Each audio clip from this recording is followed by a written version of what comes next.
Hello and welcome to my Yu-Gi-Oh channel. Today we're going to be reviewing the full deck list of Photon Hypernova. This was the set that was released on February 10th, 2023. Gravekeeper's Inscription is a normal spell card. At the start of your main phase 1, apply one of the following effects until the end of the opponent's turn. Neither player can activate card effects in the graveyard. Neither player can banish cards from the graveyard, or neither player can special summon monsters from the graveyard. This is very useful in a Gravekeeper style of deck, as this helps to shut down the ability of your opponent and even to yourself being able to access cards through effects. It is limiting depending on what you and your opponent want to do, so depending on what your opponent is playing, you'll want to choose one of these effects, whichever one affects them most and you least. If you choose neither player can activate cards and effects in the graveyard, this is a good way of shutting down things such as Electromagnetic Turtle, for example, that activates when your opponent attacks, or even if you've got Necro Gardener, anything like that, or even Elemental Hero Necroshade is an example. Neither player can banish cards from the graveyard. Certain cards have double utility in that, especially with spell and trap cards, they can have a field effect as well as one that if they banish themselves in the graveyard, they have an additional style of effect. You could choose to do that, or third option is to prevent special summon monsters from the graveyards. Also very useful if you don't want your opponent to start floating into additional monsters. Photon Emperor is a light attribute warrior type level 8 with 2800 attack and 1000 defense. If this card is sent to the graveyard except from the field, while another Photon or Galaxy monster is on your field or in your graveyard, you can special summon this card in defense position. You can only use this effect of Photon Emperor once per turn. After you normal or special summon this card, you can normal summon one light monster during your main phase this turn, in addition to your normal summon or set. You can only gain this effect once per turn. This is a decent monster in that it has 2800 attack points. It makes it very powerful, but the second this card is sent to the graveyard, except from the field, whilst you have at least a Photon or a Galaxy monster currently on the field or in the graveyard, so that actually makes it easier to use, you're able to special summon this card in defense position. This may not seem like particularly a good effect, but this also allows you to normal summon a light monster during main phase as well during the turn, and you'll probably use those cards to then go into your Galaxy Eyes Photon Dragon or into an Xyz monster, maybe a rank 8 monster, provided you can get another level 8 monster onto the field. Galaxy Summoner is a light attribute spellcaster type level 4 with 1600 attack and 1400 defense. If this card is normal or special summoned, you can target one Photon or Galaxy monster in your graveyard, except Galaxy Summoner, special summon it in defense position. You can target one other light monster you control. It becomes level 4 until the end of this turn. You can only use each effect of Galaxy Summoner once per turn. The second this card is normal or special summoned, you're able to just revive a Photon or Galaxy monster in the graveyard. It has to come into defense position, but that's fine, as that can also be used as part of an Xyz summon, especially with its additional effect to be able to adjust the level of that monster to 4. That way you can go into any of their rank 4 monsters. Galacti Karibo is a light attribute fiend type level 1 with 300 attack and 200 defense. This card is always treated as a Galaxy card. When an opponent's monster declares an attack, you can discard this card, special summon one Galaxy Eyes Photon Dragon from your hand or deck, then change the attack target to it. Then you can attach this card from the graveyard to one Xyz monster on the field as material. If a Photon or Galaxy monster you control would be destroyed by battle or an opponent's card effect, you can banish this card from your graveyard instead. This is meant to be a Karibo card, which is meant to sort Kite within Yu-Gi-Oh! Zeal. He does have another one. There is like a Kuri Photon, which is also, that's a Photon Karibo version. This is a Galaxy Photon version. This will always be treating it as a Galaxy card, so it does help to support the archetype and how it works. As soon as an opponent's monster declares an attack by discarding this card, you can instantly summon a Galaxy Eyes Photon Dragon from the hand or deck, so it's instant summon, there aren't any restrictions on it, and then it forces the attack onto that monster. You're then able to attach this card from the graveyard to an Xyz monster on the field as material. So essentially you want one of your Xyz monsters to be threatened by attack, revive your Photon Galaxy Dragon, and then actually have an additional material added to your Xyz monster, in which case it can then start using its effects again. And if it happens to be that a Photon or Galaxy monster would be threatened with destruction, whether that be by battle or by card effect, by banishing this card you protect that monster. Bysteel Baldrake is a dark attribute dragon type level 6 with 2500 attack and 2000 effects. The effect is you can target one light or dark attribute monster in either graveyard, banish it, and if you do, special summon this card from your hand. This is a quick effect if your opponent controls a monster. If your opponent special summons a Ritual, Fusion, Synchro, Xyz, and or Link monster, except during the damage step, you contribute one other light or dark monster, then target one of those special summon monsters, banish it. You can only use each effect of Bysteel Baldrake once per turn. This card for a level 6 monster isn't bad, as a 2500 attack point points and 2000 defense. As soon as a light or dark monster is in either graveyard, you're just able to banish it and special summon this card from the hand. And so long as your opponent has a monster, this comes a quick effect, so it can be used during yours or your opponent's turn. And whenever your opponent special summons a extra deck monster, except during a damage step, by just tributing another light or dark monster, you're able to banish that monster. This makes it far more difficult for your opponent to respond and more difficult for them to go into further plays down the line. The Abyss Dragon Sword Soul is a fire attribute worm type effect monster. It's a level 8 with 3000 attack and 2900 defense. It cannot be normal summoned or set, and it must be special summoned by a worm monster's effect. If a monster is banished by card effect, except during a damage step, you can special summon this card on the graveyard if it was there when the monster was banished, or hand even if not, but banish it when it leaves the field. If this card is special summoned, you can target one card in the field zone and one monster your opponent controls or in their graveyard, banish them. You can only use each effect of the Abyss Dragon Sword Soul once per turn. This is probably one of the least effective of the Sword Soul monsters, in that the synchro monsters tend to be quite generic and really use their effects almost whenever they like. This has more conditions attached to it. Firstly, it cannot be normal summoned or set. It has to be through the effect of a worm monster's effect, so you're going to have to trigger off that effect provided that it's not been negated. And if a monster is banished by a card effect, you're just instantly able to special summon this card from the graveyard or from the hand provided that it meets that condition. But then again, it does banish itself if it leaves the field. And if a card is special summoned, you're able to take the field zone card and one monster your opponent controls or in their graveyard and banish them. The Sword Souls rely very heavily on banishing cards and destructing your opponent, so this is very typical of their behaviors and some of their boss monsters. Kashtira Riseheart is a fire attribute warrior type level 4 with 1500 attack and 2100 defense. If you control a Kashtira monster, you can special summon this card from your hand. Also, you cannot special summon monsters from the extra deck for the rest of this turn, except Xyz monsters. During your main phase, if this card was normal or special summoned this turn, you can banish one Kashtira card from your deck, except Kashtira Riseheart. Banish the top 3 cards of your opponent's deck face down, and if you banish any, this card's level becomes 7. You can only use each effect of Kashtira Riseheart once per turn. The first part of the effect enables this card to be special summoned so long as you have a Kashtira monster on the field, so it's not too bad. It does restrict you to summoning Xyz monsters for the rest of the turn, but then you've got examples of cards coming up that will meet that condition without any concerns or fears for you. And during the main phase, as soon as this card is either normal or special summoned, by just banishing a Kashtira card from your deck, and it can be anything so long as it's not this card's name, you're able to banish the top 3 cards of the opponent's deck face down. By doing this, you're able to adjust this card's level to 7, and so you can make a rank 7 monster using this card. Alternatively, it also, since those cards are banished face down, those tend to be at a point where your opponent isn't able to recover those cards, and depending on what you banish face down may make the difference between winning and losing. Scareclaw Kashtira is an earth attribute psychic type effect monster. It's a level 7 with 0 attack and 2600 defense. During the main phase, as a quick effect, you can special summon this card from your hand, and if you do, banish a 1 Kashtira or Scareclaw card from your hand or graveyard. You can only use this effect of Scareclaw Kashtira once per turn. This card can attack while in face-up defense position. If it does, apply its defense for damage calculation. If your Kashtira or Scareclaw monster battles an opponent's monster, that opponent's monster's effects are negated until the end of this turn. This, being a level 7 monster, is fine, and it has 2600 defense points, which makes it useful. During the main phase, as a quick effect, you're instantly able to just special summon this card from the hand, so long as you banish either a Kashtira or a Scareclaw card from the hand or graveyard, and you can attack whilst this card is defense position using its defense points, so 2600 isn't bad. And if it happens to be that a Kashtira or a Scareclaw monster battles an opponent's monster, the opponent's monster's effects are negated, so unless they can actually respond as their own quick effect, they're not going to be able to react until the end of the turn. T-Elements Kashtira is a water attribute psychic type level 7 with 2300 attack and 1200 defense. The effect is, during the main phase, as a quick effect, you can special summon this card from your hand, and if you do, banish 1 Kashtira or T-Elements card from your hand or graveyard. If this card is normal or special summoned, you can send the top 3 cards of either player's deck to the graveyard. If this card is sent to the graveyard by card effect, you can send the top 2 cards of your deck graveyard. You can only use each effect of T-Elements Kashtira once per turn. This card, as soon as it's your turn, basically, you can special summon this card by banishing a Kashtira or T-Elements monster, so it's very easy to do, whether that be from the hand or the graveyard. And as soon as it's special summoned or normal summoned, by sending the top 3 cards of the deck to the graveyard. If it's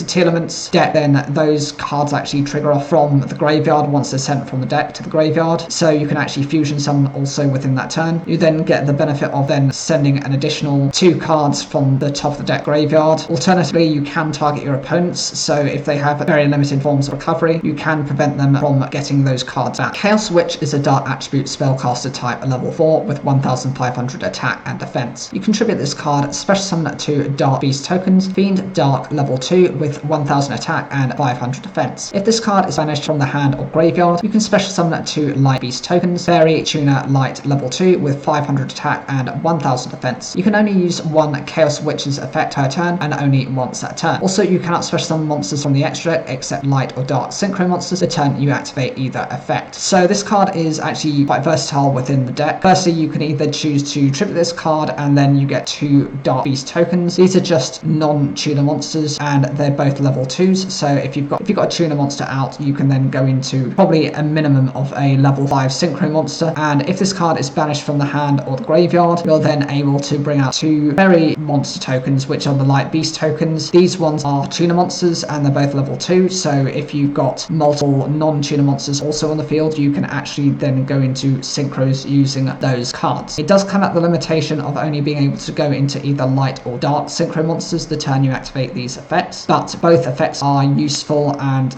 would, within a chaos style of deck, work very effectively. Shell of Chaos is a dark attribute machine type level 4 with 1600 attack and 0 defense. It cannot be normal summoned or set, it must be special summoned by card effect. If this face-up card would leave the field, banish it instead. You can only use each of the following effects of Shell of Chaos once per turn. You can banish one light monster from your hand or graveyard, special summon this card from your hand. Also, you cannot special summon monsters from the extra deck for the rest of this turn, except light or dark synchro monsters. If this card is special summoned, you can target one of your banished for chaos, special summon it. The requirements on this card aren't too difficult, as just by banishing a light monster from the hand or the graveyard, you're instantly able to special summon this card. It doesn't really matter that it cannot be normal summoned or set, as the condition on special summoning it isn't particularly difficult to reach. Also, it does limit you from summoning anything that isn't a light or a dark synchro attribute monster for the turn, but in exchange, just when this card is special summoned, you're able to target one of the banished 4 of chaos and special summon it. So actually that is quite reasonable. It does provide you with a level advantage that you might not have had without that style of effect. Core of Chaos is a light attribute thunder type tuner effect monster. It's a level 2 with 0 attack and 1600 defense. Cannot be normal summoned or set and must be special summoned by card effect. If this face-up card would leave the field, banish it instead. You can only use each effect of the following effects of Core of Chaos once per turn. You can banish one dark monster from your hand or graveyard, special summon this card from your hand. Also, you cannot special summon monsters from the extra deck for the rest of this turn, except light or dark synchro monsters. If this card is special summoned, you can target one of your banished Shell of Chaos, special summon it. So this is very similar to how Shell of Chaos reacted. They both interact with each other. Shell of Chaos requires you to banish a light attribute monster. Core of Chaos requires you to banish a dark attribute monster. Once you do this, you're basically able to recover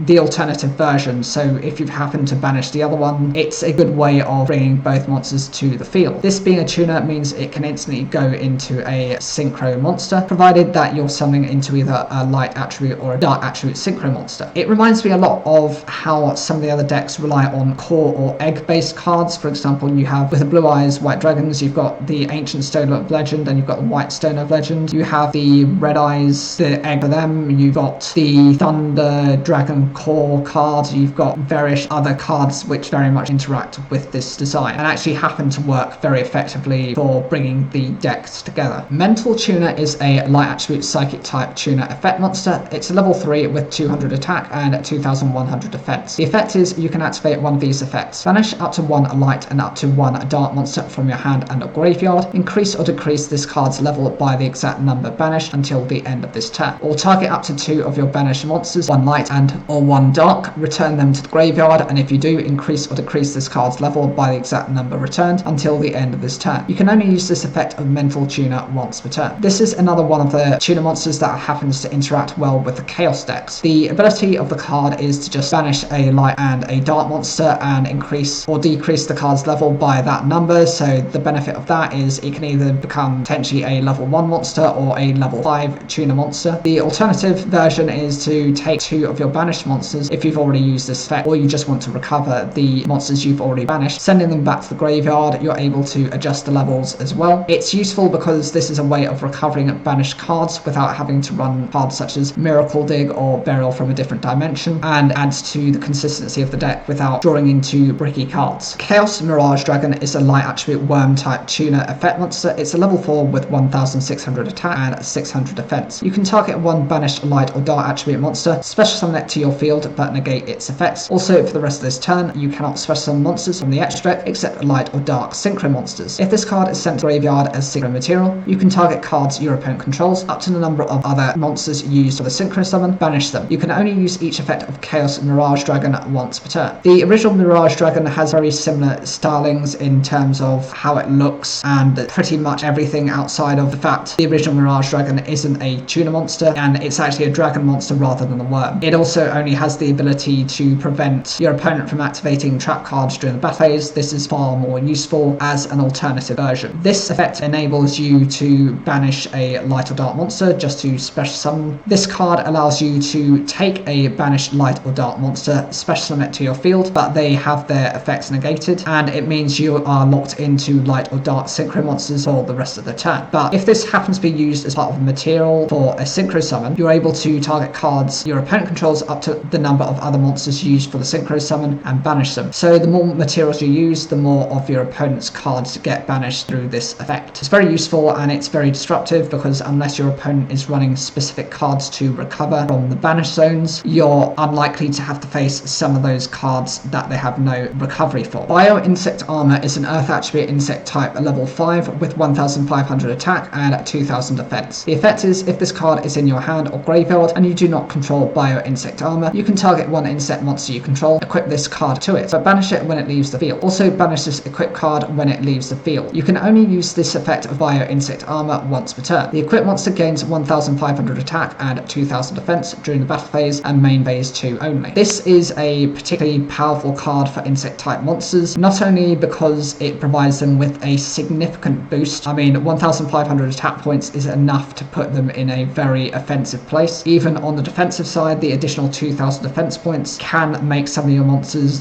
well over 3000 defense points very difficult for your opponent to get over. This is able to just equip an insect monster with this card, provided actually from the hand or the graveyard. It doesn't actually rely on it having to be summoned, so you would have thought that would have been the downside for it being a level 5, but it doesn't actually matter. This does have the one disadvantage of when it does get used as part of an equip spell, it can, when it leaves the field, it gets banished, but there are cards that you can recover using this effect. Infinite Antlion is a earth attribute insect type level 3 with 1200 attack and 1500 defense. Once per turn at the start of the damage step, when an insect monster battles, you can target one card you control and one card your opponent controls, destroy them. You can only use each of the following effects of an Infinite Antlion once per turn. When an opponent's monster declares an attack, you can special summon this card from your hand. If this card is normal or special summoned, you can equip one insect monster from your hand or graveyard to this card as an equip spell that gives it 500 attack and defense. The first effect of this card, once per turn at the start of the damage step, when an insect monster battles, just by targeting a card you control and one your opponent controls by destroying them. That's actually a way of eradicating some of your opponent's more annoying monsters. It does have to be when an insect monster battles, so it has to be as effectively when you attack into your opponent's monsters. It's very unlikely that you're going to face a mirror match or one where your opponent is likely to be running a specific insect type of deck such as Insectors. By using this effect, it's a good way of wiping out your opponent's threats. And when an opponent's monster declares an attack, by special summoning this card, you can actually equip this to an insect monster on the field. It does only give it 500 attack and defense, so there is the limitation on that, but at least it provides it with some form of boost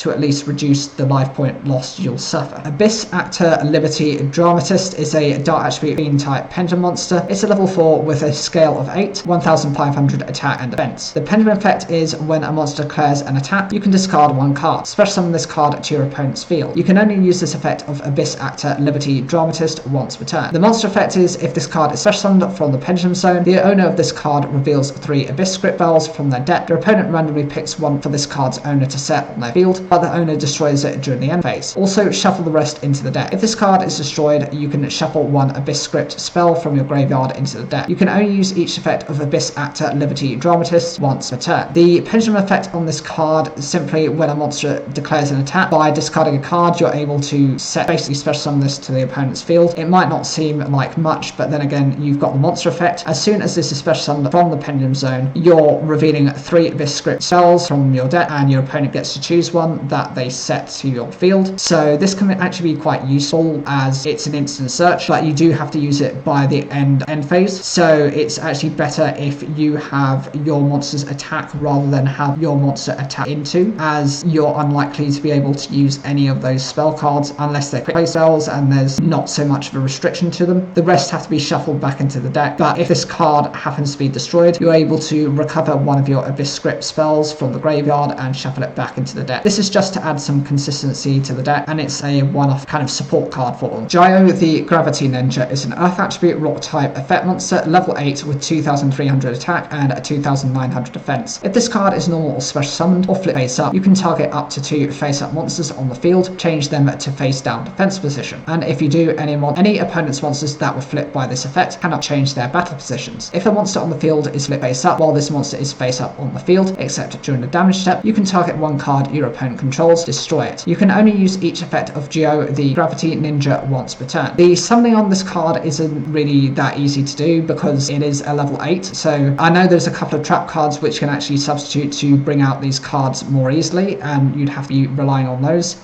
Alternatively, you would have to kind of tribute over 2 of your own monsters, but the second this card is normal or special summoned or flip face up, you're able to take 2 face up monsters on the field. They can be yours or your opponent's or a combination of both, and turn those to face down defense position. Now, the good thing about that with your monsters are there are a few monsters that have flip style of effects. I think White Ninja is one. You've got the Crimson Ninja, you've got Arm Ninja. Both of those basically destroy, one destroys a trap card, one destroys a spell card, and so you've got those abilities plus others. And if you do, any opponent's monsters that were flipped by this effect aren't able to change their battle positions. This isn't going to impact you, but it's going to prevent your opponent from going into any sort of Xyz, Synchro or Link play, as those monsters have to be face up. Even when you consider fusion summons, those monsters have to be face up, have the specific names acknowledged to summon into those monsters. And if it happens to be that a monster on the field is face up, so if your opponent is playing either a defensive style of deck that can actually turn to offensive, you're able to wipe out a card on the field, be that a spell, a trap or a monster. Or alternatively, it's any card that's flipped face up, so it could be even yours that you trigger off this effect, and this is a good way of wiping your opponent out and having control of your board and your opponent. Yugioh Grimness is a water attribute fish type level 2 with 600 attack and 700 defense. If you ritual summon exactly one water ritual monster with a card effect that requires use of monsters, this card can be used as the entire tribute. If this card is normal or special summoned, you can special summon one Yugioh monster from your deck, except Yugioh Grimness. Also, you can only declare attacks with ritual monsters until the end of this turn. You can only use this effect of Yugioh Grimness once per turn. This is actually very useful for the Yugioh archetype. Firstly, it means it can treat itself as the entire ritual for any of your Yugioh monsters, so you don't actually have to meet the level requirements. It's also useful for any other water ritual monsters you can think of, such as, I don't know, for example, Fortress Whale. That's usable to some extent in that this just meets the entire requirement. Alternatively, if this card is normal or special summoned, you're able to instantly special summon a Yugioh monster from your deck, but it does come with the limitations that you can only declare attacks ritual monsters until the end of the turn. But I suppose that's where the trade-off lies. You need to have some balance so that this card isn't overly too powerful,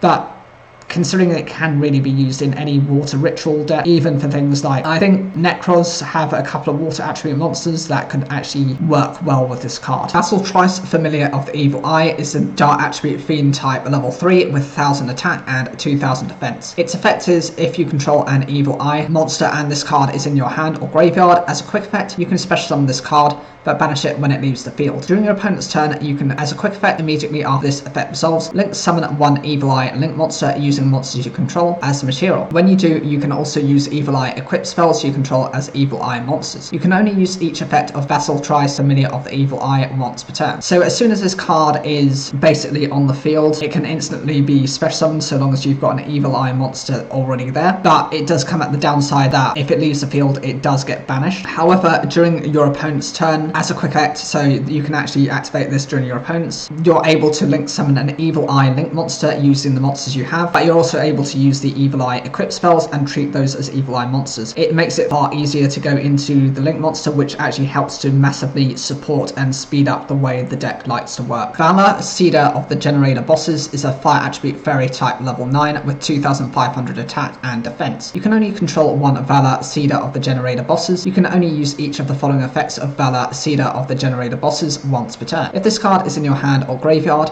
you can send one other generator card from your hand to the graveyard, special summon this card, but banish it when it leaves the field. If this card is special summoned, you can special summon one generator monster from your hand or graveyard, except via Valor, Cedar of the Generator bosses. This card is quite useful in that it's a 2500 equal in attack and defense, so it can be used either way. And as soon as you basically summon this card, it can be either from the hand or the graveyard just by sending another generator card from the hand to the graveyard. You can special summon it, and when it's special summoned, you're able to then revive either a generator monster that is in your hand or one that's in the graveyard, maybe even the one that you used as part of the cost to bring this card out back onto the field. Some of them have negation style of effects, some of them have other effects which help bring out other generator boss monsters, and this is a way of speeding up and turboing out those very powerful level 9 style of monsters. Beargram, Shelled Emperor of the Forest Crown, is a earth attribute insect type level 9 with 3400 attack and 2800 defense. The effect is it cannot be normal summoned or set. It must be special summoned from your hand or graveyard by banishing 3 insect and or plant monsters from your hand and or graveyard. You can only special summon one Beargram, Shelled Emperor of the Forest Crown once per turn. Your opponent can activate monster effects in response to your spell, trap card or effect activations. Once per turn and during your main phase, you can destroy all face-up monsters on the field except insect and plant monsters. Also, this card cannot attack directly for the rest of this turn. This is supposed to be one of the insect style of boss monsters, and you can see why. The summoning requirement on this card isn't too difficult, as you'll mostly be running insects. You might have a couple of plant monsters as well, and it's a combination of what's in your hand and or the graveyard. So therefore, if you've got a full graveyard, you can use that. If not, you might be able to also top that up with what's already in your hand. This can only be summoned this way once per turn, and you can understand that. Otherwise, you'd be getting triple of these ideally if you could. Your opponent can activate monster effects in response to spell or trap cards or effect activations. This can be very useful as this prevents your opponent from really trying to disrupt your plays. And once per turn, you're able to just wipe out all face-up monsters on the field, except those that are insect and plant types, which you're basically going to be running. The only downside to that, well, there's a couple of downsides. They have to be face-up monsters, so you're going to have to use something like Light of Intervention as a way of forcing your opponent's monsters to be face-up. It's a very old card, but actually it would work quite well in this example, and it's also limited to only attacking monsters for the rest of this turn. I think regardless of the costs that are attached to this card, it's definitely something worth running. Definitely one of the more impressive insect type boss monsters that have been introduced within the last few years, except for something like Bee Trooper, which has similar styles of effects and a much better swarming presence. Manticore of Smashing is a fire attribute beast warrior type level 6 with 2300 attack and 1000 defense. During your main phase, you can add one fissure or one smashing ground from your deck to your hand. If this card is in your graveyard, you can banish one fissure or one smashing ground from your hand or graveyard. Special summon this card. You can only use each effect of Manticore of Smashing once per turn. This is one of those weird, strange support cards which actually uses to help search out some very old cards. You've had ones in the past that have helped to search out for the Mirror Force cards. You've got one that helps to support the Magic Cylinder. You've got another one that helps to support the searching of the Black Horn of Heaven and the Great Horn of Heaven cards. There are various other iterations of this. This one happens to help you bring out fissure or smashing ground from the deck to the hand, and simply by banishing either the fissure or smashing ground, you're able to then recover this card. It's decent because actually those cards are fine, but neither of them is particularly that effective, considering that a lot of cards cannot be destroyed by card effects. Take this for example. This is Fissure. It's a normal spell card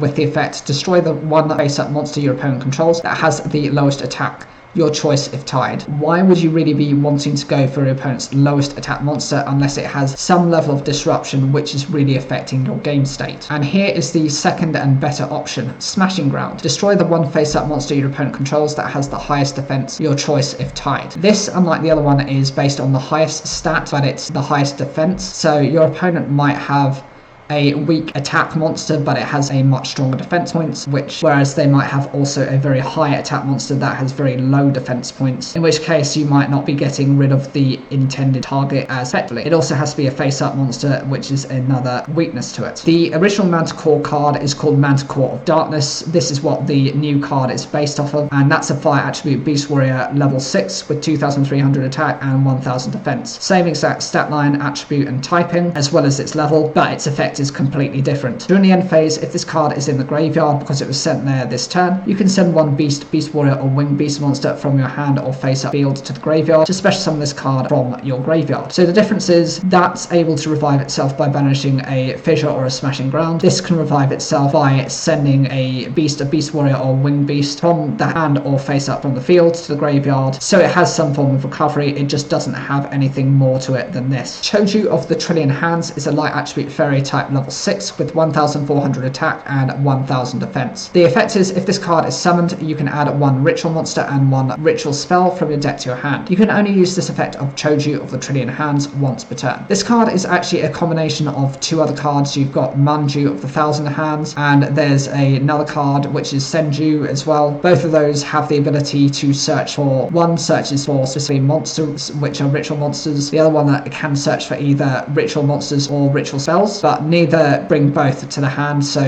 you are required to run both. In this case, it kind of takes on both capacities. It does come at a trade-off because this is a level 6, you are going to have to summon it. That means you're going to have to tribute to summon it, or you're going to have to try and special summon it to get it onto the field. It still only has the same attack and defense as the other two monsters, but as soon as it's summoned, you're able to bring both the ritual monster and the ritual spell, making it far easier to go into your desired ritual monster target. It also helps to thin out the deck without having to run unnecessary copies of cards or extra copies of cards. Fierce Tiger Mongu is an earth attribute beast type level 4 with 1700 attack and 1000 defense. The effect is all other monsters on the field lose 500 attack points. Once per turn during the main phase, you can destroy all monsters on the field with less attack than this card. Essentially, all cards that you and your opponent have to have must have a minimum of 2200 attack points to survive this effect. Anything under that, and it's subject to this card's ability to instantly reduce all monsters by 500 attack points and the ability to just wipe out those cards. There aren't really any limitations to this card, especially if you pair this with decks that rely on decreasing your opponent's attack points. It's a good way of trying to wipe out your opponent, even with cards such as Darkmold Shackles, which force your opponent's equipped monsters to have 100 attack points, would be subject to painful destruction of this effect. That card, ironically, is a evolution of this card, which is called King Tiger Wangu. It's an earth attribute beast type, a level 4 with 1700 attack and 1000 defense. The effect is when a monster with 1400 or less attack is normal summoned or special summoned, destroy those monsters with 1400 or less attack. This card must be face up on the field to activate and to resolve this effect. Just the difference between this and the new modern version is that there is no stat reduction on this card. The monsters summoned have already met the 1400 or less attack points to then instantly be destroyed. That can be quite useful as that's instant destruction. It's not based on a once per turn style of effect, which is the new modern version. The other thing you have to consider is that this doesn't have the same level of sting as the opponent's because it doesn't have that stat reduction, which makes the upgrade a little bit more powerful than this card. Not saying there's anything wrong with this, I just think maybe the modern version is just more up to date with being able to suppress your opponent's attack points, and they have to be at a level where it's already 2200, whereas this is 1400. That's where the cap lies. Variant, the Circular Sorcerer, is a wind attribute insect type tuner effect monster. It's a level 3 with 800 attack and 1500 defense. If an insect or plant monster is in either graveyard, you can special summon this card from your hand. You can only special summon that variant, the Circular Sorcerer, once per turn this way. If this card you control would be used as synchro material for an insect or plant monster, you can treat it as a non-tuner. This card is an insect-based tuner monster, so it's actually useful for certain types of synchro summoning, and if you've got an insect or a plant monster in either graveyard, you're just instantly able to special summon this. This means that it's not eating up your normal summon, so potentially you can just normal summon into another monster in the same turn and then go into an instant synchro summon. It doesn't really have any other restrictions to it, but if you control either a insect or plant monster on the field, you're also able to treat this as a non-tuner. This can be very useful if, for example, you've got too many tuners kind of in your hand and on the field, and this gives you the ability to at least manipulate whether it's a tuner or whether it's to be treated as a non-tuner. Sari of the Silverwing Axe is a light attribute machine type level 3 with 500 attack and 100 defense. Its effect is, as a quick effect, you can target one face-up monster on the field, equip this card from your hand or field to it. It gains 100 attack and defense. You can only use this effect of Sari of the Silverwing Axe once per turn. I don't actually understand the relevance of this card. I mean, it's only a very small attack point boost. It can be used okay, just to give a very tiny little boost, and unless you can get benefits for actually having it as an equip spell, I don't actually understand why this card is really added to the set,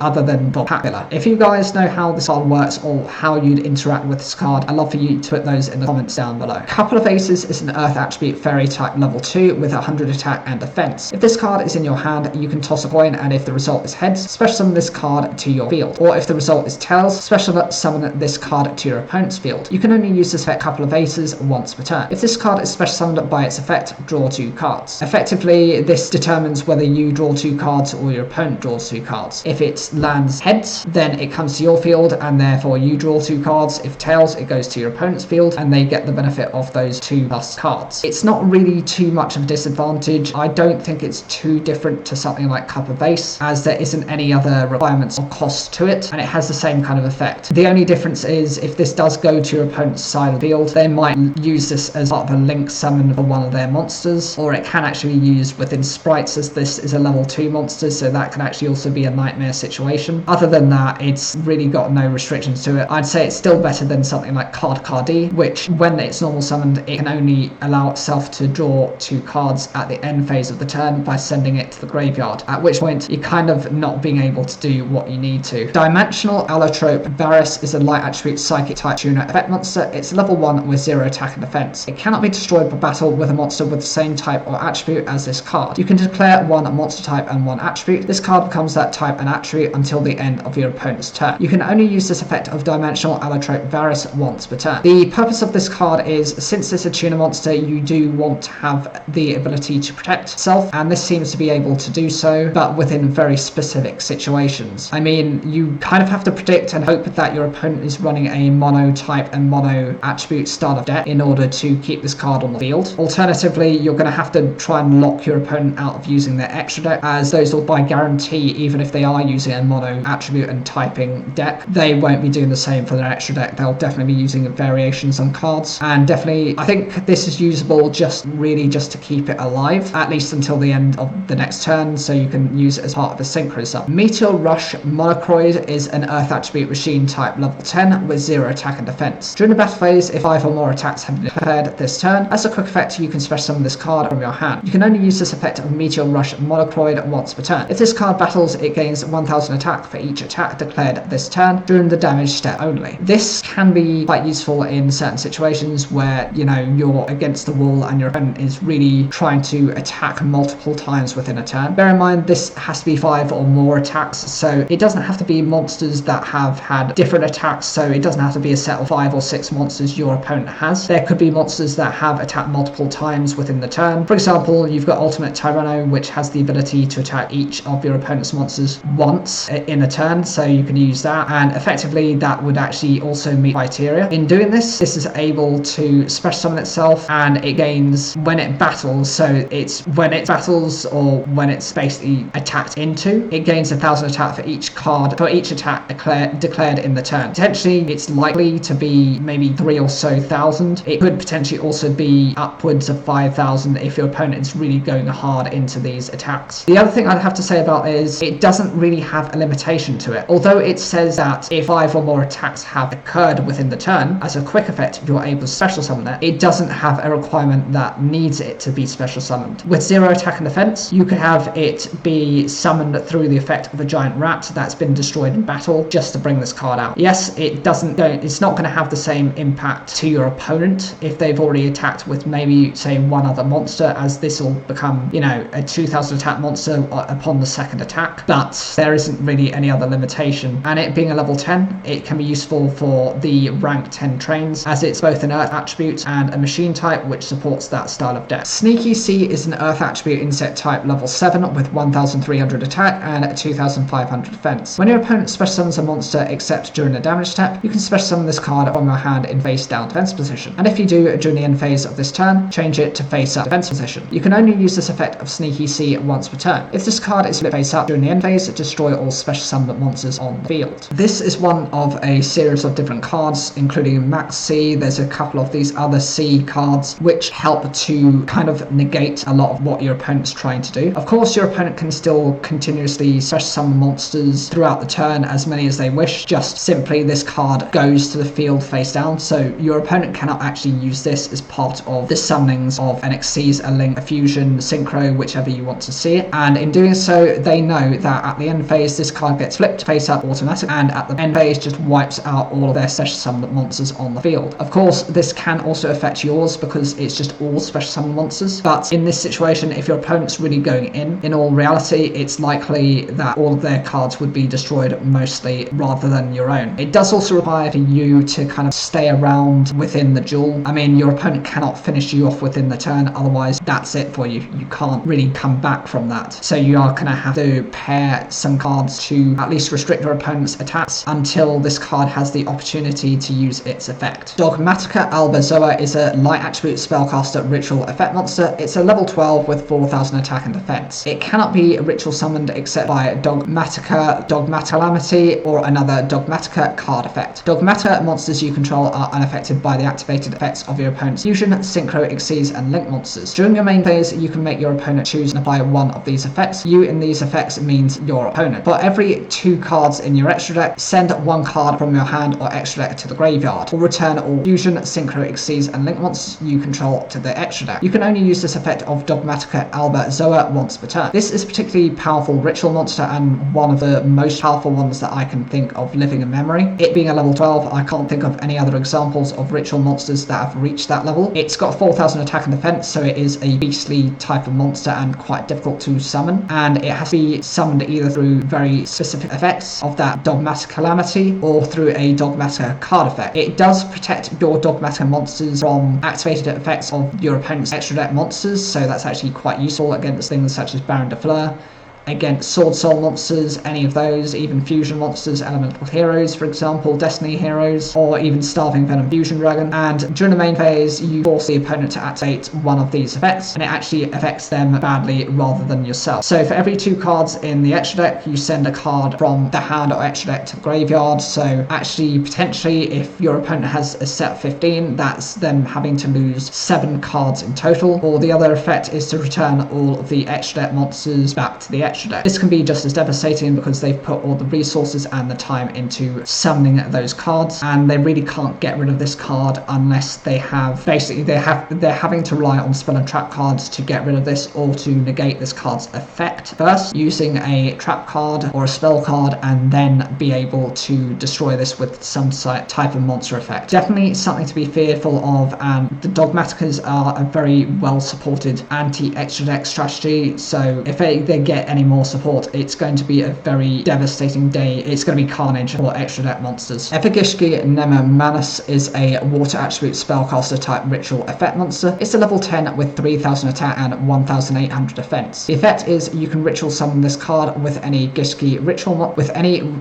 ritual spell. If this card is ritual summoned, you can target 1 water attribute monster in your graveyard, special summon it. It cannot be destroyed by battle with a monster special summoned from the extra deck. Once per turn, when your opponent activates a monster effect, as a quick effect, you can return 1 Gishki ritual monster you control to the hand, and if you do, negate the activation, and if you do that, shuffle it into the deck. This card is a level 10 monster, and it's probably one of their newest boss monsters. It's quite easy to summon because the other Gishki monster can treat itself as the entire tribute, despite only being a level 2 monster. It having 3000 attack points is actually also quite decent. This card is able to be summoned instantly by any Gishki ritual spell, so there's at least 3 or 4 examples of those cards, and if those would work, and as soon as this card is ritual summoned, you're able to take a water attribute monster from the graveyard and special summon it. This card is unable to be destroyed by battle with a monster special summoned from the extra deck, so this is a very much anti-extra deck style of effect. And once per turn, when the opponent activates a monster effect, just as a quick effect, you're able to return a Gishki ritual monster you control to the hand and negate the activation and shuffle that back into the deck. This means since it's shuffled into the deck, it's going to be far more difficult for your opponent to reach and receive that card, making it much easier for you to actually win the duel. you're using this effect. Granguno, the Dust Dragon, is a light attribute spellcaster type fusion effect monster. It's a level 8 with 2500 attack and defense. It requires a Blazing Cartesia the Virtuous and a light or dark monster. If this card is fusion summoned, you can send one level 6 or higher light or dark attribute monster from your deck or extra deck to the graveyard. If a monster is special summoned by your opponent's activated monster effect, except during a damage step, you can banish this card from your field or graveyard. Special summon one Dogmatica monster from your deck or one Despia monster from your extra deck. You can only use each effect of Granguno, the Dust Dragon, once per turn. The summoning on this card is a little bit more tricky, as it requires a named monster as well as either a light or a dark monster. The second this card is fusion summoned, you're able to pitch a level 6 or higher light or dark attribute monster from the deck or extra deck to the graveyard. This can be useful as if it's, for example, from the extra deck and you're able to then use the card from the graveyard as part of another fusion summon or to summon it into another named card. That can be effective. And the second, if a monster is special summoned by the opponent's monster's effect, by banishing this card either from the field or the graveyard, you're able to replace it with either a Dogmatica monster or a Despia monster that happens to be from the extra deck. These will have their own alternative effects, which will be anti-extra deck and will hopefully shut down further of their effects. Rinbrum, the Striking Dragon, is a dark attribute winged beast fusion effect monster. It's a level 8 with 2500 attack and a 2000 defense. It requires a Fallen of Elbaz and a Beast Warrior, or a winged beast monster. When a fusion, synchro, exceeds, or link monster's effect is activated, as a quick effect, you can negate that effect. Then you can return one monster from the field to the hand. During your opponent's turn, while this card is in your graveyard, as a quick effect, you can target one Fallen of Elbaz in your graveyard, special summon either that monster or this card, and banish the other. You can only use each effect of Rinbrum, the Striking Dragon, once per turn. This card requires the Fallen of Elbaz and a particular typing of either Beast Warrior, or Winged Beast, so you're going to have to run it in a very specific structured style of deck. As soon as a fusion, a synchro, exceeds, or a link monster's effect is activated, you're able to shut it down and then return one monster from the field to the hand, so potentially you could actually get rid of the extra monster that's responsible for trying to use its effect. During the opponent's turn, whilst this is in the graveyard,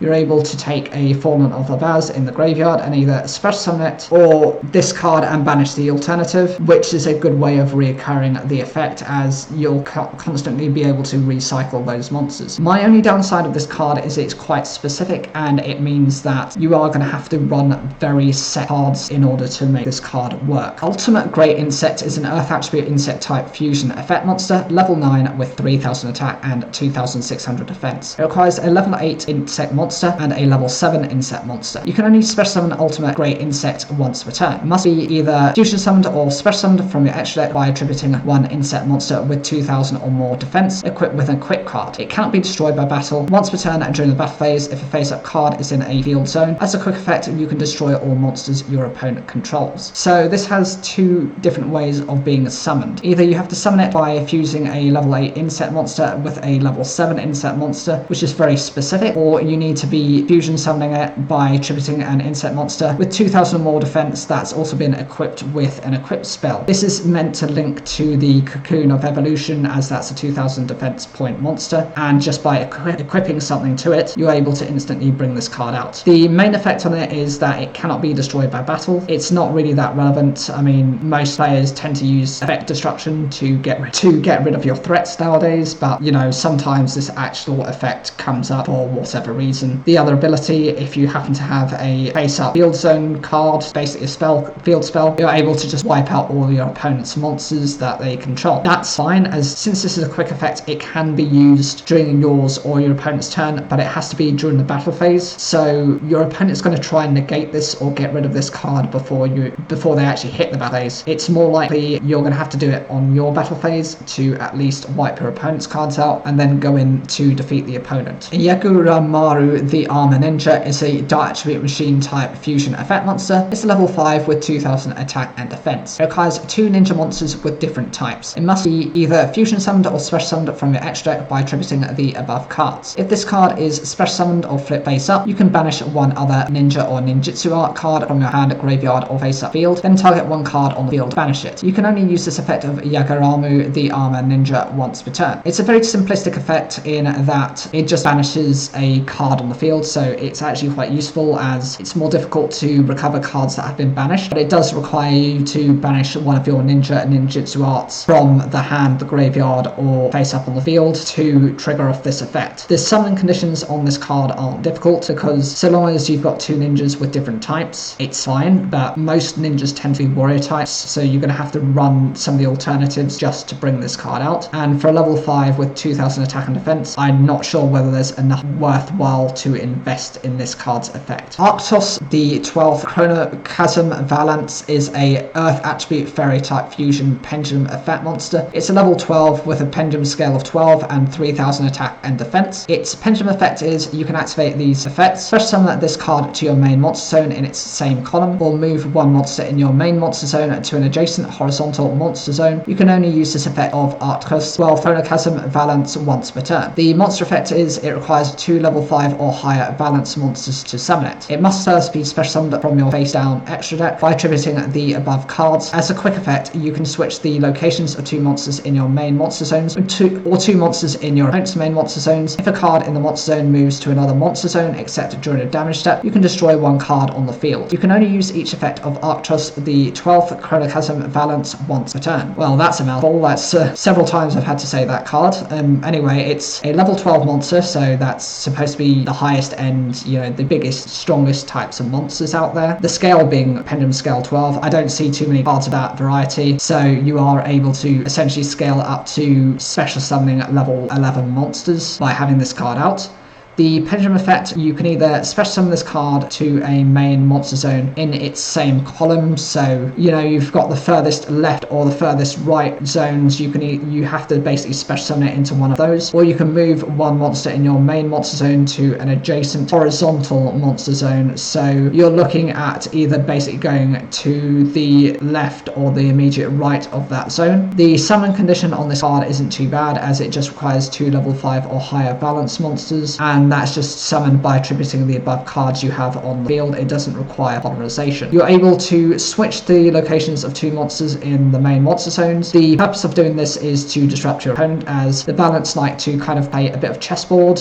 They like chess, so the idea is by moving those main monster zones, you're able to trigger off multiple types of effects, and sometimes it can also be used to disrupt your opponent. There are certain cards, especially some of the link cards, that have effects that rely on, you know, zone placement. For example, Gem Transferer actually has an effect that relies on that, and so by adjusting where these zones are, you can help to trigger off the effects of some of your other extra deck monsters or some of your other effect monsters. Alternatively, you can adjust monsters on your side if you need to get some sort of additional advantage, but the main point is each time you do that, every time you do that per turn, you get to be able to destroy an additional card. It might only be a once per turn type of effect, but judging based on its tap stat and its ability to kind of reoccur, it's definitely a card that can be used multiple times over. It's interesting that it's both a fusion and a pendulum monster. You do get these kind of strange hybrids within certain decks. Most of them tend to be of the Arc 5 series, so you've got a couple of them that are Xyz pendulums, you've got synchro pendulums. I do think you have a couple of fusion pendulums within that as well, but you don't really see things outside of that series, so it's interesting to see this as an example of something different. Ice Jade Gimria Ajurin is a water attribute aqua type synchro effect monster, level 10 with 3000 attack and 1500 defense. It requires a water tuner plus 1 or more non-tuner monsters. The effect is, as a quick effect, you can activate this effect. Face up monsters you control cannot be destroyed or banished by your opponent card effects this turn. Then, if you activated this effect in response to your opponent's card or effect activation, and your opponent has a card with that name on their field and or graveyard, you can banish those cards. If a card is banished by your opponent's card effect while this card is in your graveyard, except during a damage step, you can special summon this card. You can only use each effect of Ice Jade Grimria Ajurin once per turn. This is a particularly powerful synchro monster for the Ice Jade archetype. Firstly, it's a level 10, so it does require quite a bit of setup and probably likely 3 materials at the very least to bring it out. 3000 attack points is fine, you know, that tends to be the standard baseline for most boss monsters. The ability being a quick effect to activate during yours or your opponent's turn is useful because not only does it protect your monsters from being destroyed, it prevents them from being being banished, and it prevents your opponent's card effects from activating during that turn. It basically shuts down what your opponent can do to any of your cards, and it avoids them from becoming a threat. Then, if you activated this in response to an opponent's card or effect activation, if you also have a copy of that card, it happens to be, able to then banish the card, so it's no longer going to be effective if your opponent has multiple of those cards. It's also effective as a way of bringing this card back, because if a card is banished by your opponent's card effect, you're just instantly able to recover it. It can be a bit niche from time to time, as recovering from banished files is not, or interacting with the banished file is not always commonplace. But even with some of the meta strategies, they tend to rely on banishing or removing or sending back as a way of disruption. Chaos Archfiend is a Dark Attribute Fiend type synchro effect monster. It's a level 8 with 2500 attack and 1800 defense. It requires a light tuner and one or more non-tuner dark monsters. If any card has been banished this turn, this card gains 2000 attack points. This card can attack all monsters your opponent controls once each. Also banish any monster destroyed by battle with this card. If this card in its owner's control leaves the field because of an opponent's card, you can special summon one Chaos Synchro monster from your extra deck, except Chaos Archfiend. You can only use this effect of Chaos Archfiend once per turn. This is a very devastatingly powerful card. It requires a specific monsters. It does need a light tuner, and the rest of the non-tuner monsters have to be dark attributes, but that's fine. If any cards happen to be banished this turn, this card immediately gains 2000 attack points. That might not seem like much, but consider this will make it a 4500 attack monster. Bear in mind, this is also able to attack all of your opponent's monsters once each, so they can be threatened, and also any monster that happens to be destroyed by battle with this card also gets banished. So this card can actually fuel its own attack stat increase. Benefit of this is most likely you want to target in to attacking your opponent's weakest monster. Get that card over and done with, get this to 4500 attack, and then you can choose to dismantle all of your opponent's remaining board. The other alternative part of the effect, which is also incredibly useful, is if this card happens to leave the field because of an opponent's card, and it can be anything they've used, either destroyed by battle, by card effect, returned, any kind of effect they activated, you're instantly able to bring out a Chaos Synchro monster from your extra deck. There aren't any other conditions attached to that, which means you can bring out absolutely anything so long as it meets that condition. And those will likely have effects that trigger off as soon as they're summoned as well. Chaos Beast is a Dark Attribute Fiend type synchro effect monster. It's a level 6 with 2000 attack and 1800 defense. It requires a light tuner and one or more non-tuner dark monsters. If any card has been banished this turn, this card gains 1000 attack. You can only use each of the following effects of Chaos Beast once per turn. You can target one of your banished light or dark monsters, add it to your hand. During your main phase, except the turn this card was sent to the graveyard, you can banish one light and one dark monster from your hand and or graveyard, except this card, and special summon this card from your hand. This card requires a specific light tuner monster and one or more non-tuner dark monsters. Within a Chaos deck, you're going to be running multiple of these cards, so it's not going to be difficult to achieve. Any cards that have been banished this turn will help to boost this card to a 3000 attack monster. Not as impressive as the previous one, but then again, that was a level 8, this is a level 6. Once per turn, by being able to target one of the banished light or dark monsters, you're able to add that card back to the hand. So this is actually useful rather than having to run cards such as Miracle Dig and Burial from a different dimension, as those have to recover directly from the banished pile back graveyard. You can just set this card to use its effect. And during the main phase, except the turn this card was sent to the graveyard, by banishing a light and a dark monster from the hand and or graveyard, you're able to just immediately special summon this card from the graveyard. It's a way of recycling the card, and in doing so, your opponent is having to exhaust resources to constantly get rid of this constant threat. Plunder Patrol Ship Yugioh is an Earth Attribute Fiend type synchro effect monster. It's a pendulum monster with a level 8 and a scale of 1. It has 1500 attack and a 3000 defense. The pendulum effect is you can declare one attribute, return this card to the extra deck, and if you do, special summon one Plunder Patrol token. Fiend level 4 with 0 attack and defense with that attribute to both players' fields in defense position. You can only use this effect of Plunder Patrol Ship Yugioh once per turn. The monster effect is it requires a tuner and one or more non-tuner monsters. If your opponent special summons a monster except during a damage step, you can add one Plunder Patrol card from your deck to your hand. Then if this card is equipped with a Plunder Patrol card, you can special summon one Plunder Patrol monster from your deck. You can target one Plunder Patrol card in your graveyard, add it to your hand. And if you do, place this card in your pendulum zone. You can only use each effect of Plunder Patrol Ship Yugioh once per turn. This card is not too bad in terms of being a defensive beast. It's 3000 defense points with a scale of 1, so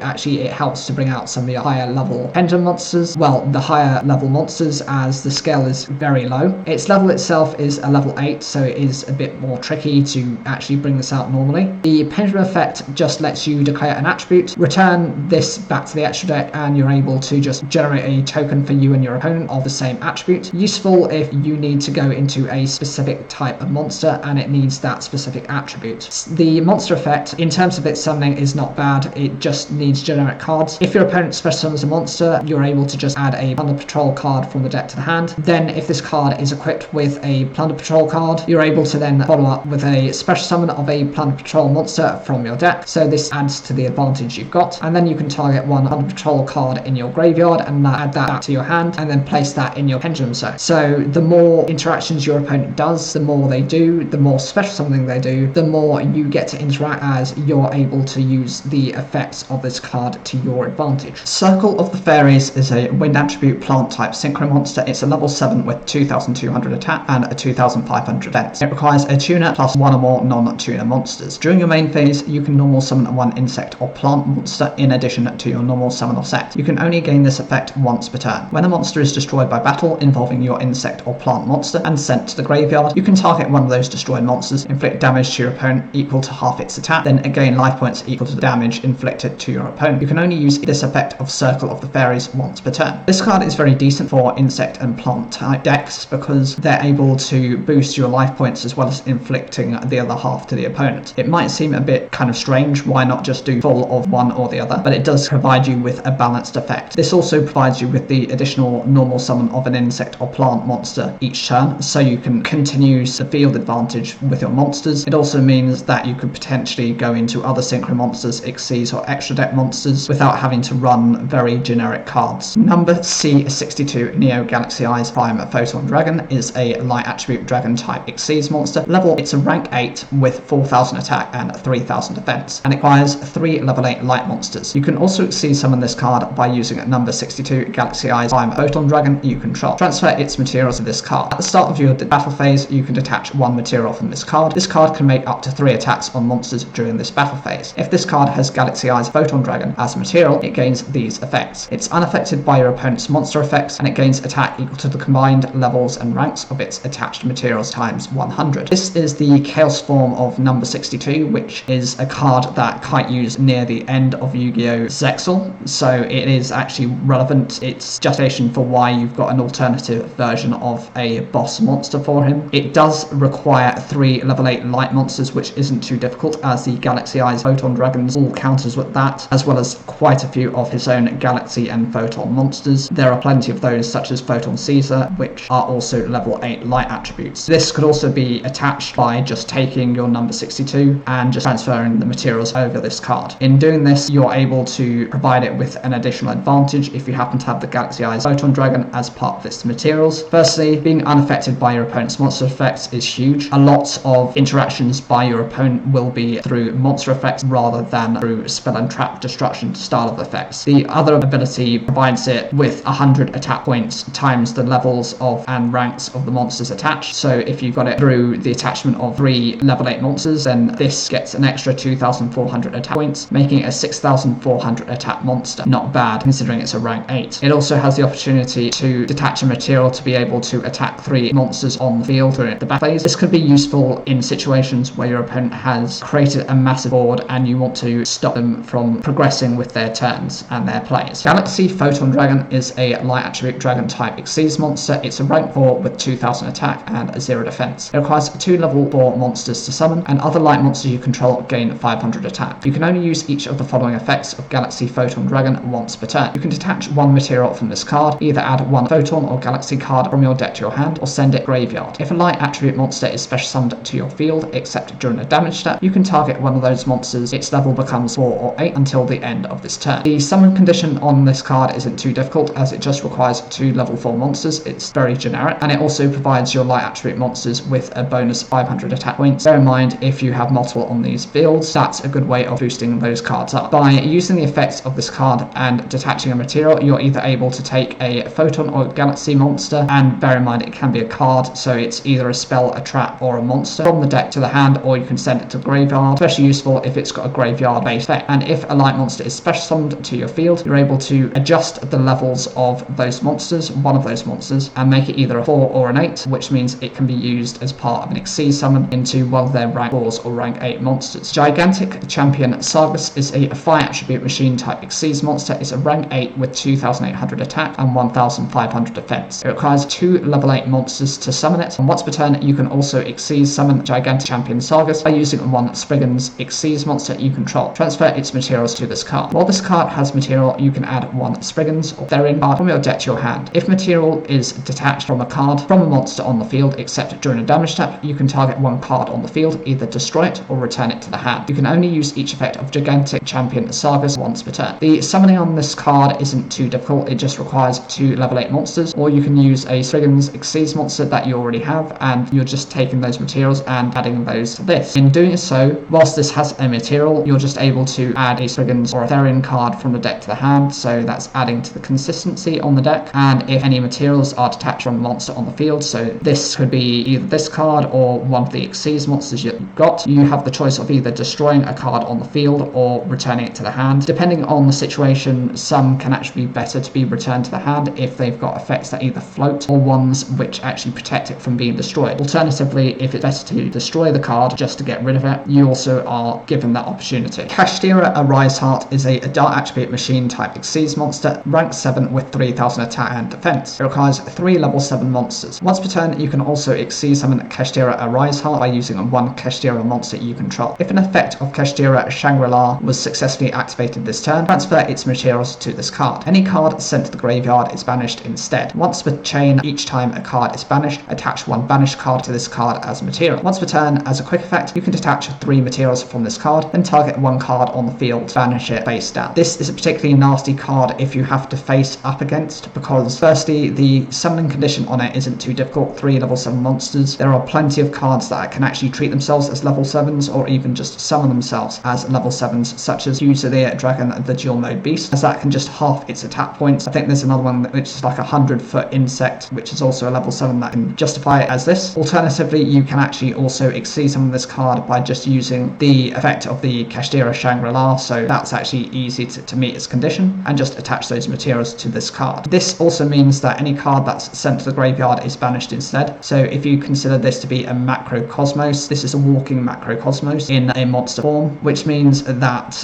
unless your opponent has any cards that interact with the banished pile and actually recover from there, they're unlikely to be able to do anything. And each time, once per chain, so this is practically multiple times in a turn, a card is banished. You're able to take one of those banished cards and attach it as material to this card. And simply by detaching 3 materials from this card, you're able to target a card on the field and then banish it face down. In doing this, not only are you then able to re-trigger off the effect to then get a banished card back onto this card, you're able to permanently prevent your opponent from recovering cards, as banished cards face down are almost impossible to recover. Leviathan Generator Boss Shadows is a 5 attribute fairy type Exceed monster, rank 9 with 2500 attack and defense. It requires 2 level 9 monsters, and you can only control one Leviathan Generator Boss of Shadows. Monsters your opponent controls lose 1000 attack and defense, and as a quick effect, you contribute this Exceed summoned card, special summon one non-fairy generator Exceed monster from your extra deck. Then you can attach cards from any field and or graveyards to that special summoned monster as material, up to the number of materials this card had. Firstly, this card isn't too difficult to summon, as the generator monsters all have level 9s, so they're all going to meet this condition. This suppresses your opponent's attack and defense by 1000 each, so this significantly weakens the number of threats this card can actually be beaten over by. I mean, to even crash into this card, a potential opponent's monster has to have at least 3500 attack. In terms of the quick effect, just by tributing this card, being able to special summon a non-fairy generator Exceed monster is actually quite decent, and you're able to attach any cards from the field or graveyards to that special summon monster equal to the number of materials this card had. That's perfectly reasonable, as what that means is you're able to swallow cards that your opponent has in their graveyard or on the field, which means they're going to find it very difficult to get over the monster that they have to beat that's summoned through this effect in order to recover those cards. Fire Brigade Arms Buke Plus 2 is a Dark Attribute Winged Beast Link effect monster. It's got 3500 attack and it's got 5 link points. It requires 3 or more Beast Warrior and or Winged Beast monsters to summon it, and it cannot be special summoned from the extra deck unless you have 3 or more Fire Brigade spell traps in your graveyard. Your opponent can activate cards or effects when you special summon a monster when a monster declares an attack attack. You can banish this card. Also banish all cards your opponent controls. If this card is sent to the graveyard, you can send one Beast, Beast Warrior or Winged Beast monster from your extra deck to the graveyard. You can only use this effect of Tri-Brigade Arms Bucephalus the second once per turn. The summon condition on this card is quite difficult as you require 5 monsters in order to summon it. Essentially, if you can get all the linked monsters out, it requires potentially 3, but that's as a minimum. It's a huge investment to bring it out. It cannot be special summoned from the extra deck as well, unless you have at least 3 or more Tri-Brigade spell traps in the graveyard, so that's another restriction to its summoning. You have to meet 2 conditions to bring this card out. The opponent cannot activate cards or effects when you special summon a monster, so this is actually quite useful as you have a lot of link monsters that need to be special summoned, and this will prevent cards that activate upon their summon from triggering. And when a monster declares an attack, this can be yours or your opponent's. By banishing this card, you're able to just banish all of your opponent's cards, so this will make it very difficult for them to recover those cards. If this card is sent to the graveyard, just by sending a Beast, Beast Warrior or Winged Beast monster from the extra deck to the graveyard, potentially you're then able to use those cards to bring out other link monsters. Abyss Actor Super Producer is a Dark Attribute Fiend type link effect monster. It's got 1600 attack and its link points are 2. It requires 2 monsters including a Fiend monster. During the main phase, as a quick effect, you can target one face-up card you control, destroy it, then you can apply one of these effects. Place one Abyss Playhouse Fantastic Theater from your deck face-up in your field zone, or place one Abyss Actor Pendulum monster from your deck in your pendulum zone. This being one of their link monsters provides a lot of support for how the deck needs to run. The Abyss Actors are all Fiend types, so meeting that condition isn't bad, and it can actually be used in just a pure Abyss Actor deck. During the main phase, as a quick effect, just by taking a face-up card you control and destroying it, you're able to either search for the Abyss Actor Pendulum monster, or you're able to bring out the field spell, so we'll just cover what this field spell does as well. This is the Abyss Playhouse Fantastic Theater. You can reveal one Abyss Actor Pendulum monster and one Abyss Script spell in your hand, and add one Abyss Script spell from your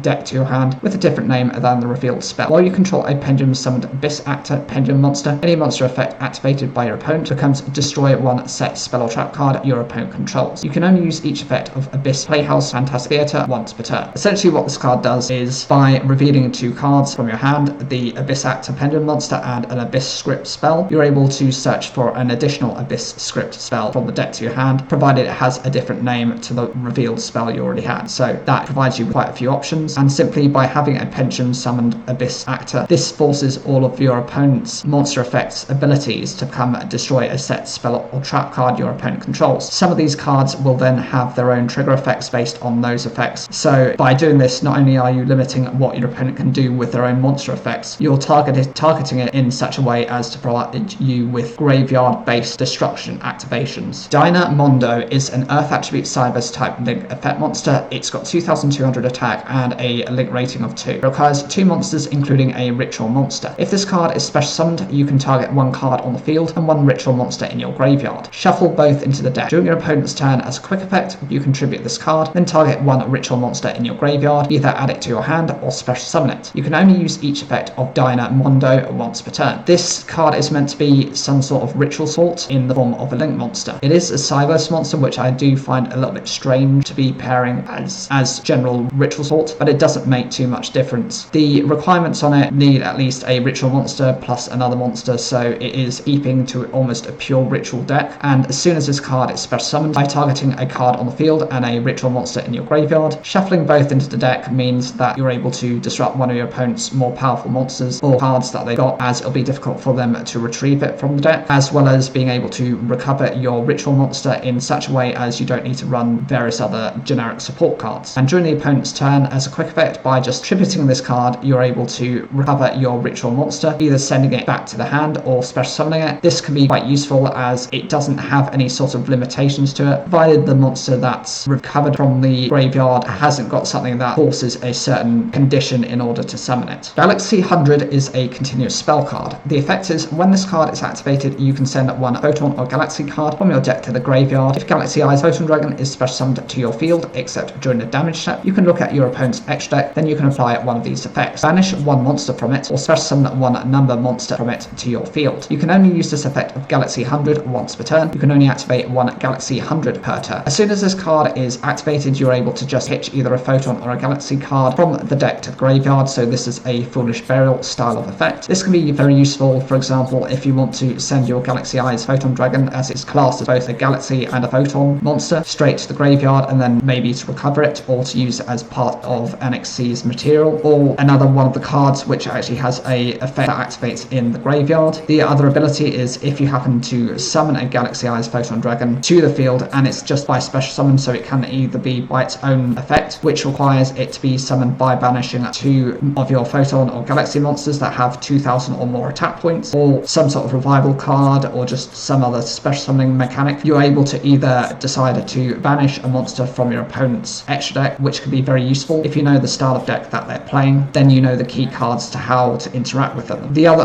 option is for you to special summon a number monster from it to your field. This could be more limiting as this card won't have any materials on it, so if it does have effects that require materials, that will basically make it a vanilla monster. But on the alternative side of it, you know, if you get one that doesn't have an ability, or one that requires one with an Xyz material, then you can utilize that effect. Numeron Creation is a normal spell card. Its effect is this card is always treated as a Galaxy Eyes card. If 3 or more light dragon monsters with 3000 or more original attack are on the field, special summon 1 number dragon Xyz monster from your extra deck, then attach this card on the field to it as material. You can only apply this effect of Numeron Creation once per turn. The conditions on this card are quite specific. It requires 3 or more light dragon monsters with 3000 or more original attack, so that means they cannot be modified by any sort of effects. They have to be originally of that stat line, and then you're able to take a specific number dragon Xyz monster. There are a few examples of cards that can be appropriate for this, including the one that's currently on the screen, which is the number 100, which is the 100 dragon that has its own effects, which are pretty powerful and can actually boost itself to usually about 9000, 10,000 attack points, and can OTK your opponent. And then you just attach this card as its material. Very useful in certain situations, but it is very specific and would probably only be supported within a kite style of deck. Ice Shade Manifestation is a normal spell card. Its effect is if you control a water monster and your opponent has a monster on the field or graveyard, take 1 Ice Shade monster from your deck and either send it to the graveyard or special summon it. If a face-up Ice Shade monster you control leaves the field by an opponent's card, except by being destroyed and except during the damage step, you can banish this card from your graveyard and target 1 card your opponent controls, banish it. You can only use each effect of Ice Shade Manifestation once per turn. The first part of the effect simply is as soon as you control a water monster, considering that Ice Shades are also water attributes, so it actually works within both aspects of a generic deck and its specific deck. You are able to take an Ice Jade monster from the deck and either Foolish Burial it by sending it to the graveyard or special summoning it, which can actually be more useful in certain circumstances. And if a face-up Ice Jade monster leaves the field, you're able to banish this card from the graveyard and then banish a card your opponent controls. So it can be anything that they have. It can be a monster, spell, or trap, and it's typically more difficult for them to recover cards that have been banished than have been sent to the graveyard. Tally Ho Springens is a quick play spell card. Its effect is when you activate this card, you can also detach up to 3 materials from monsters you control. Add 1 Springens monster from your deck to your hand. Then if you detach any materials at activation, you can special summon that many Springens monsters from your hand or graveyard. During your main phase, if this card is in your graveyard, you can target 1 Xyz monster on the field, detach 1 material from it, and if you do, add this card to your hand. You can only use 1 Tally Ho Springens effect per turn and only once that turn. This card has the ability to detach up to 3 materials from monsters you control. Considering that Springens are mostly Xyz monsters, that's pretty easy to achieve, and then you're able to search for a Springens monster from the deck and add that straight to the hand. If you have detached materials, you can then summon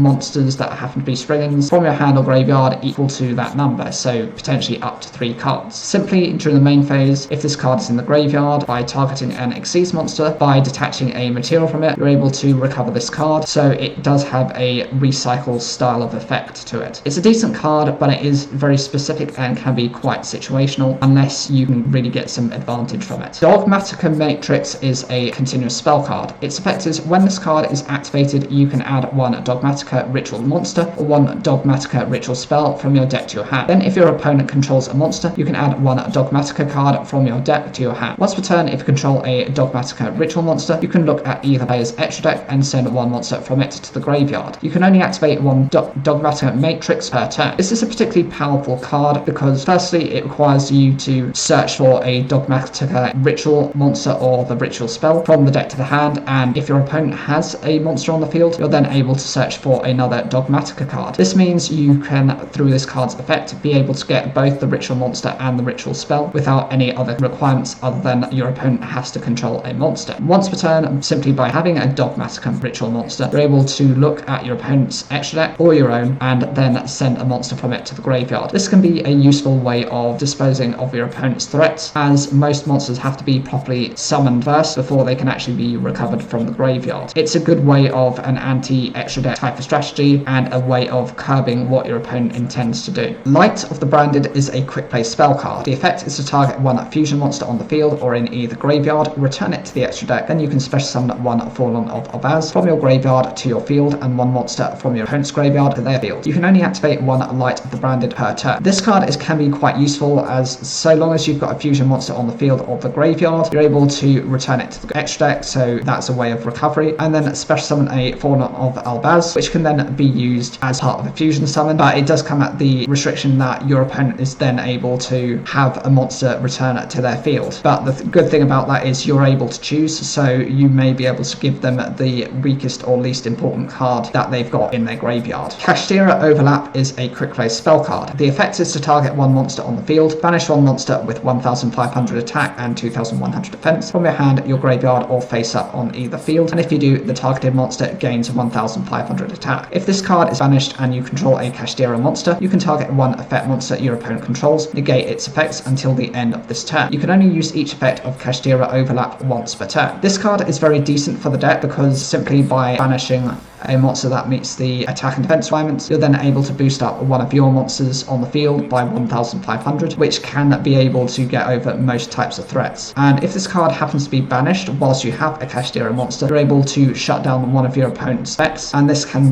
make the difference between them being able to go off on the turn, especially if you know the key cards that they have to combo off with. Kashtira Theosis is a normal spell card. The effect is to target one Kashtira monster you control, special summon one Kashtira monster with a different attribute from your deck in defense position. Also, for the rest of this turn, after this card resolves, you cannot special summon monsters from the extra deck except Xyz monsters. If this card is banished, you can target one of your banished Kashtira cards except Kashtiriosis, add it to your hand. You can only use each effect of Kashtiriosis once per turn. The first part of this effect, just take a Kashtira monster you control and then special summon a second Kashtira monster, provided it has a different attribute from the deck in defense position, is fine, as most likely you're going to use it as part of an Xyz summon. It does lock you into Xyz monsters for the rest of the turn, but they rely more heavily on that than any other extra deck monster. If this happens to be banished, typically you will use banishing as part of the Kashtira monsters and the archetype itself. You're able to take one of your banished Kashtira cards and then add that straight to your hand, so it's providing you with double utility, both the monster search and an additional recovery card. Pressured Planet Wrathshot is a field spell card. Its effect is when this card is activated, you can add one Kashtira monster from your deck to your hand. Monsters you control gain 100 attack and defense for each different attribute on the field. If Kashtira Shangri-La you control activates an effect, except during a damage step, you can target one card on the field, destroy it. You can only use this effect of Pressured Planet Wrathshot once per turn. You can only activate one Pressured Planet Wrathshot once per turn. The first effect of this card, as soon as it's activated, you're able to take a Kashtira monster from the deck and add that straight to the hand, so it does provide you with that initial search. Any monster you have that happens to be of a different monster you control gain 100 attack and defense for each different attribute you have on the field, so that's potentially up to an additional 600 attack and defense. And if you have the Kashtira Shangri-La and it activates its effect, you're able to take a card on the field and destroy it. That can be actually quite useful, but we need to also see what the Kashtira Shangri-La is to see how likely that is to happen. So this is the card itself. It happens to be an Xyz monster. It's a fire attribute psychic type Xyz, rank 7 with 0 attack and 3000 defense. It requires 2 level 7 monsters, and the effect is during each standby phase you can special summon one Kashtira monster from your deck. You can only use the previous effect Kashtira Shangri-La once per turn. Each time a card your opponent owns and possesses is banished face down, except during a damage step, you can choose one unused main monster zone or spell and trap zone. It cannot be used while this monster is face up on the field. If this card is on the field, it would be destroyed by battle or card effect. You can detach one material from this card instead. So the purpose of this card is, firstly, meeting its condition is pretty simple within the deck, and you're able to consistently special summon Kashtira monsters from the deck. So the previous card card is able to activate each and every turn consistently to destroy one of your opponent's cards. The other effect of this card is you're able to, as soon as a card is banished face down, be able to lock out one of your opponent's main monster zones or spell and trap zones, and provided this card remains on the field, it's continually able to lock out your opponent from using those zones. So you can think of it as like ground maps, but you can think of it that way for both monster zones and spell and trap zones. It's essentially there to block your opponent out from doing much of anything. Scareclaw Defanging is a continuous spell card. The effect is your opponent cannot target Scareclaw link monsters or Visor Starfrost you control card effects. Also, they cannot be destroyed by your opponent's card effects. Banish any monster destroyed by battle with a Scareclaw link monster or Visor Starfrost you control. You can banish one Scareclaw link monster from your field or graveyard and target one card your opponent controls, destroy it. You can only use this effect of Scareclaw Defanging once per turn. The initial effect on this card prevents your Scareclaw link monsters or your Visor Starfrost from being targeted with card effects or being destroyed by your opponent's card effects. So this limits your opponent to only being able to destroy your monsters by battle. Any monster that happens to be destroyed by battle with a Scareclaw link monster or Visor Starfrost happens to be banished, so it's far more difficult for them to recover those cards than it is to recover from the graveyard. And simply by banishing a Scareclaw link monster from the field or the graveyard, you're then able to take a card your opponent controls, be it a spell, trap or monster, and destroy that. This card provides so much advantage, and it limits your opponent in such a way as make it almost impossible to beat over this archetype provided this card is active. Tearlament's Herlegia is a field spell card. The effect is fusion monsters and Tearlament's monsters you control gain 500 attack. If an Aqua Tearlament's monster is sent to graveyard by card effect, except during the damage step, you can send one level 4 or lower Aqua monster from your deck to the graveyard, but if you send a non-Tearlament's monster to graveyard for the rest of his turn, you cannot activate effects or cards with the same name as that sent card. You can only use this effect of Tearlament's Herlegia once per turn. This is one of their field spells. They've got a second one which was the original. This also provides your fusion monsters and Tearlament's monsters with an additional 500 attack points, so most of them are going to reach at least 2,000 and something attack points. The boss monsters will be over 3,000 attack, and if you happen to have a Aqua Tearlament's monster that's sent graveyard by a card effect, you're able to then send another monster to which is level 4 or lower. You happen to gain the benefits for the Tearlaments, as when they're sent from the deck to the graveyard, they then are able to fusion summon using their effects from graveyard. But if you happen to use a non-Tearlament's monster, you are then punished because you're not able to use the effects of the card you sent for the rest of the turn. Sometimes this might not make a difference. Actually, the Foolish Burial style of effect might be enough for you to at least set your grade up to be able to revive that card and then use it as part of an Exceed summon or some alternative, so long as you don't have to rely on that card's effect for that turn. Giant Ball Game is a continuous spell card. Its effect is during your main phase, if this card was activated this turn, you can special summon one level 6 or lower insect monster from your graveyard. You can reveal one insect monster in your hand, then target one face-up monster your opponent controls, and one insect monster you control with less attack than the revealed monster. Switch control of those monsters, and if you do, the monster you took control of becomes an insect monster. You can only use one Giant Ball Game effect per turn, and only once that turn. The first part of the effect, simply as soon as this card has been activated, you're able to special summon a level 6 or lower insect monster from the graveyard. This can only be at the point of which it's been activated that first time, so it's a one-off activation, that's fine. If you can actually somehow return this card back to the hand and then reactivate it, you'll be able to use this multiple times. By revealing an insect monster in the hand, you're targeting a face-up monster the opponent has, and you have to look at an insect monster that you have with less attack than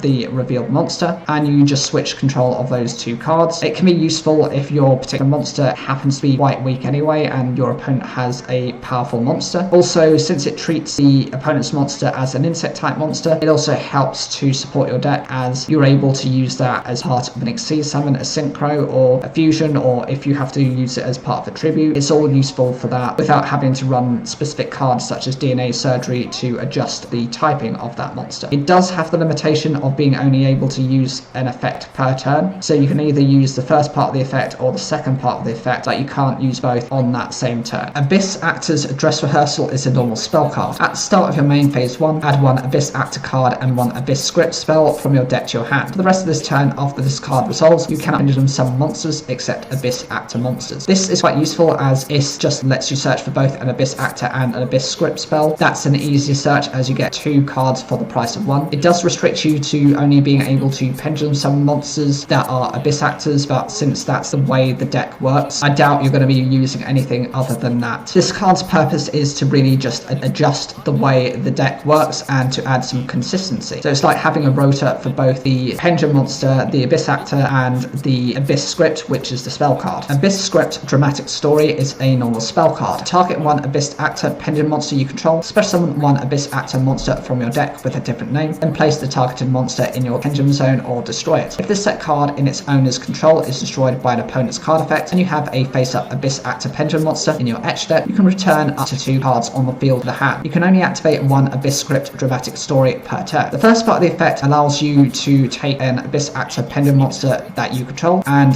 then just special summon a different one. So long as it has the different name, it meets that condition. In doing so, you then take the targeted Pendulum Monster and you have the option of either putting it into the Pendulum Zone, or if it's not right for you, then you can actually destroy it and then it'll end up face up in the etch deck. If this card happens to be destroyed by specifically an opponent's card effect, so it does have to be kind of baited out by your opponent, and whilst you have the Abyss Actor in your extra deck, you're able to just return 2 cards on the field to the hand, so it could be yours. Maybe you want to reset certain effect, or maybe you want to disrupt your opponent as they've invested certain cards and materials into bringing out either Xyz monsters or any of the extra deck monsters, or even some boss monsters that happen to rely on meeting certain conditions. This card is meant to add consistency in not only searching for cards from the deck to the field, but also giving you the opportunity to disrupt whatever your opponent's intending. Tenchi Kaimei is a field spell card. This card is always treated as a ninjutsu art card. When a ninja monster you control inflicts battle damage to your opponent, you can target one card your opponent controls, destroy it. If this face-up card in its owner's field zone has left the field because of an opponent's effect and is now in the graveyard or banished, you can target any number of ninja monsters with different names in your graveyard, special summon them in face down defense position. This is something that the ninjas have needed for quite a long time. They do have a very old ninja field spell, but it's not relevant for this situation. This one gives you the opportunity to, when a ninja monster you control inflicts battle damage to the opponent, just being able to destroy a card on the field. It doesn't give any specifics as to only being able to activate once in a turn, so imagine if you can use multiple ninjas to beat over your opponent's life points, or even just to inflict even just 100 points damage to the opponent. You got to be able to trigger this type of destruction effect consistently more than once a turn. This card also punishes your opponent if it actually leaves the field, as if it gets sent by any type of effect to the graveyard or banished, you're able to take any number of ninja monsters with different names, special them in face down defense position. Most of the ninja monsters have flip based effects, or even those that don't have some way of manipulating flip based effects as part of their main effects. This will then swarm your field in a way that your opponent will find it difficult to react to those monsters. Even if you can't really protect those monsters, you can at least say, if you're able to get all 5 on the field, be able to use some of them for some of their effects, or to at least disrupt your opponent further. Gishki Necromira is a ritual spell card. This card can be used to ritual summon any Gishki ritual monster. You must also tribute monsters from your hand or field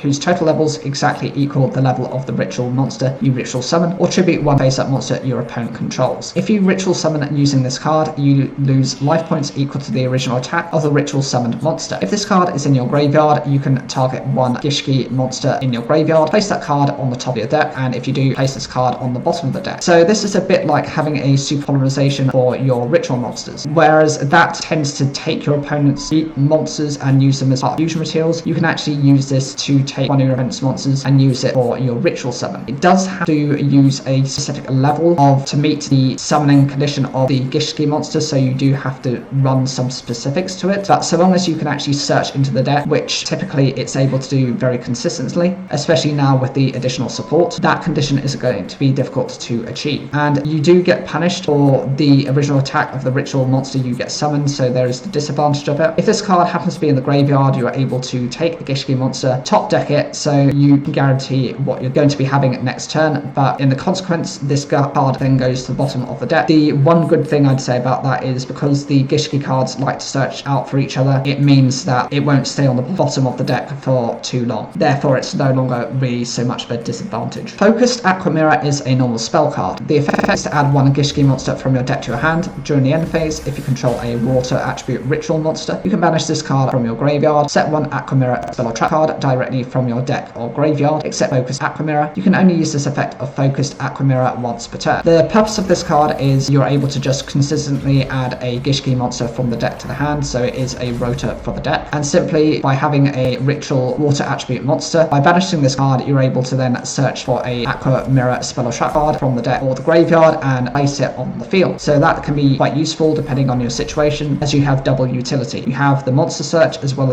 as the spell and trap search, so long as you meet the conditions on the card. It's also another card which is focused on adding to consistency of Yugioh archetype. Evil Eyes Unleashed is a normal spell card. The effect is to send one Evil Eye monster and one Evil Eye spell or trap card from your deck to the graveyard. Add one Evil Eye equipped spell from your deck to the hand, but for the rest of this turn, each time you activate a non-Evil Eye card or effect, you lose 500 life points. If you link summon an Evil Eye link monster, you can banish this card from your graveyard. Equip one Evil Eye equipped spell from your graveyard to one Evil Eye link monster you control. You can only use each effect of Evil Eyes Unleashed once per turn. This card adds to consistency of the Evil Eye archetype. Firstly, by sending an Evil Eye monster or a Evil Eye spell or trap card from the deck graveyard, you're able to search immediately for an Evil Eye equipped spell, but you are punished 500 life points times the number of non-Evil Eye effects and activations that you use within the turn, so you do have to be careful of that. Most likely with the amount of support the Evil Eye archetype has, you don't have to be running too many of those non-direct support cards. And if you happen to have a link summoned Evil Eye monster, by banishing this card, you can equip an Evil Eye equip spell from the graveyard to an Evil Eye link monster. This will help to further your advantage, and it's instant recovery rather than you having to run generic forms of support. Triple Tactics Thrust is a normal spell card. If your opponent has activated a monster effect during this turn, set one a normal spell or trap card directly from your deck except Triple Tactics Thrust. Or if your opponent controls a monster, you can add it to your hand instead. That set card cannot be activated this turn. You can only activate one Triple Tactics Thrust per turn. This is similar to something like Triple Tactics Talent in that you are able to get various types of bonus. Firstly, if your opponent has activated a monster effect during the turn, you're able to just set a normal spell or trap card, and considering the number of spell and trap cards you have in the game, there are so many options you can go for, including the card itself, but you get the bonus of, if your opponent controls a monster, being able to add that to the hand. The advantage of having that over having it set is that if it's set, it means that your opponent can interact with it and more likely to destroy it by their own bet, as opposed to if it's in the hand, in which case you'd be incredibly unlucky if you face it off against an opponent that's using a card that can send cards from your hand to the graveyard. It does give it the restriction of not being activated during the turn, so it does give your opponent a forewarning, but it's one of those cards that at least provides you with access to cards immediately, even if you can't use it. It's definitely a card that would be useful for a side deck, but as opposed to constantly used, it's not up there considering you have so many iterations and variations of these types of effects. I think this is one of those that could be forgotten very easily, especially over cards such as Trap Trick. Land Flipping is a normal spell card. Target one face-up card in a field zone, banish it, then place it face-up in the other field zone. Then you can choose one field spell with a different original name in the current controller's graveyard and place it face-up in the field zone of the player whose card was banished. You can only activate one Land Flipping per turn. The premise of this card is that it basically takes your opponent's field spell card and then you get to basically activate it as if it's your own. So if it has advantages that work within your deck and are quite generic, that's perfectly fine. So Chicken Game is an example of one, and you have iterations of other cards that actually work perfectly fine. Even things such as Mausoleum of the Emperor would be actually quite effective, but in exchange your opponent is then able to revive another field spell card and activate that card instead, so long as it's been in their graveyard. This meets a very strange type of condition, and it would only be relevant for very specific decks that run multiple different field spells. Even if you think of something like Crystal Beast, they only rely on the Ancient City Rainbow Ruin. They don't have alternative field spells, so unless they're running, I don't know, Closed Forest for example, as that supports beast-type monsters, that would be only an example of how the card would interact. Even in that situation, one is relevant to Crystal Beast, the other is relevant to beast types. You'd have to run a very niche Venn diagram of the two archetypes to be able to get the advantage the same as your opponent. Photon Time Stop is a normal trap card. Its effect is take one Photon or Galaxy continuous spell or trap card from your deck and either add it to your hand or place it face up on your field. If this set card in its owner's control is destroyed by your opponent's card effect during your opponent's turn and you control Galaxy Eyes Photon Dragon or an Exceeds monster that has it as material, you can activate this effect. It becomes the end phase of this turn. The purpose of this card is you're able to take a Photon or Galaxy continuous spell or trap card from the deck and you either add it to your hand or you put it straight to the field, so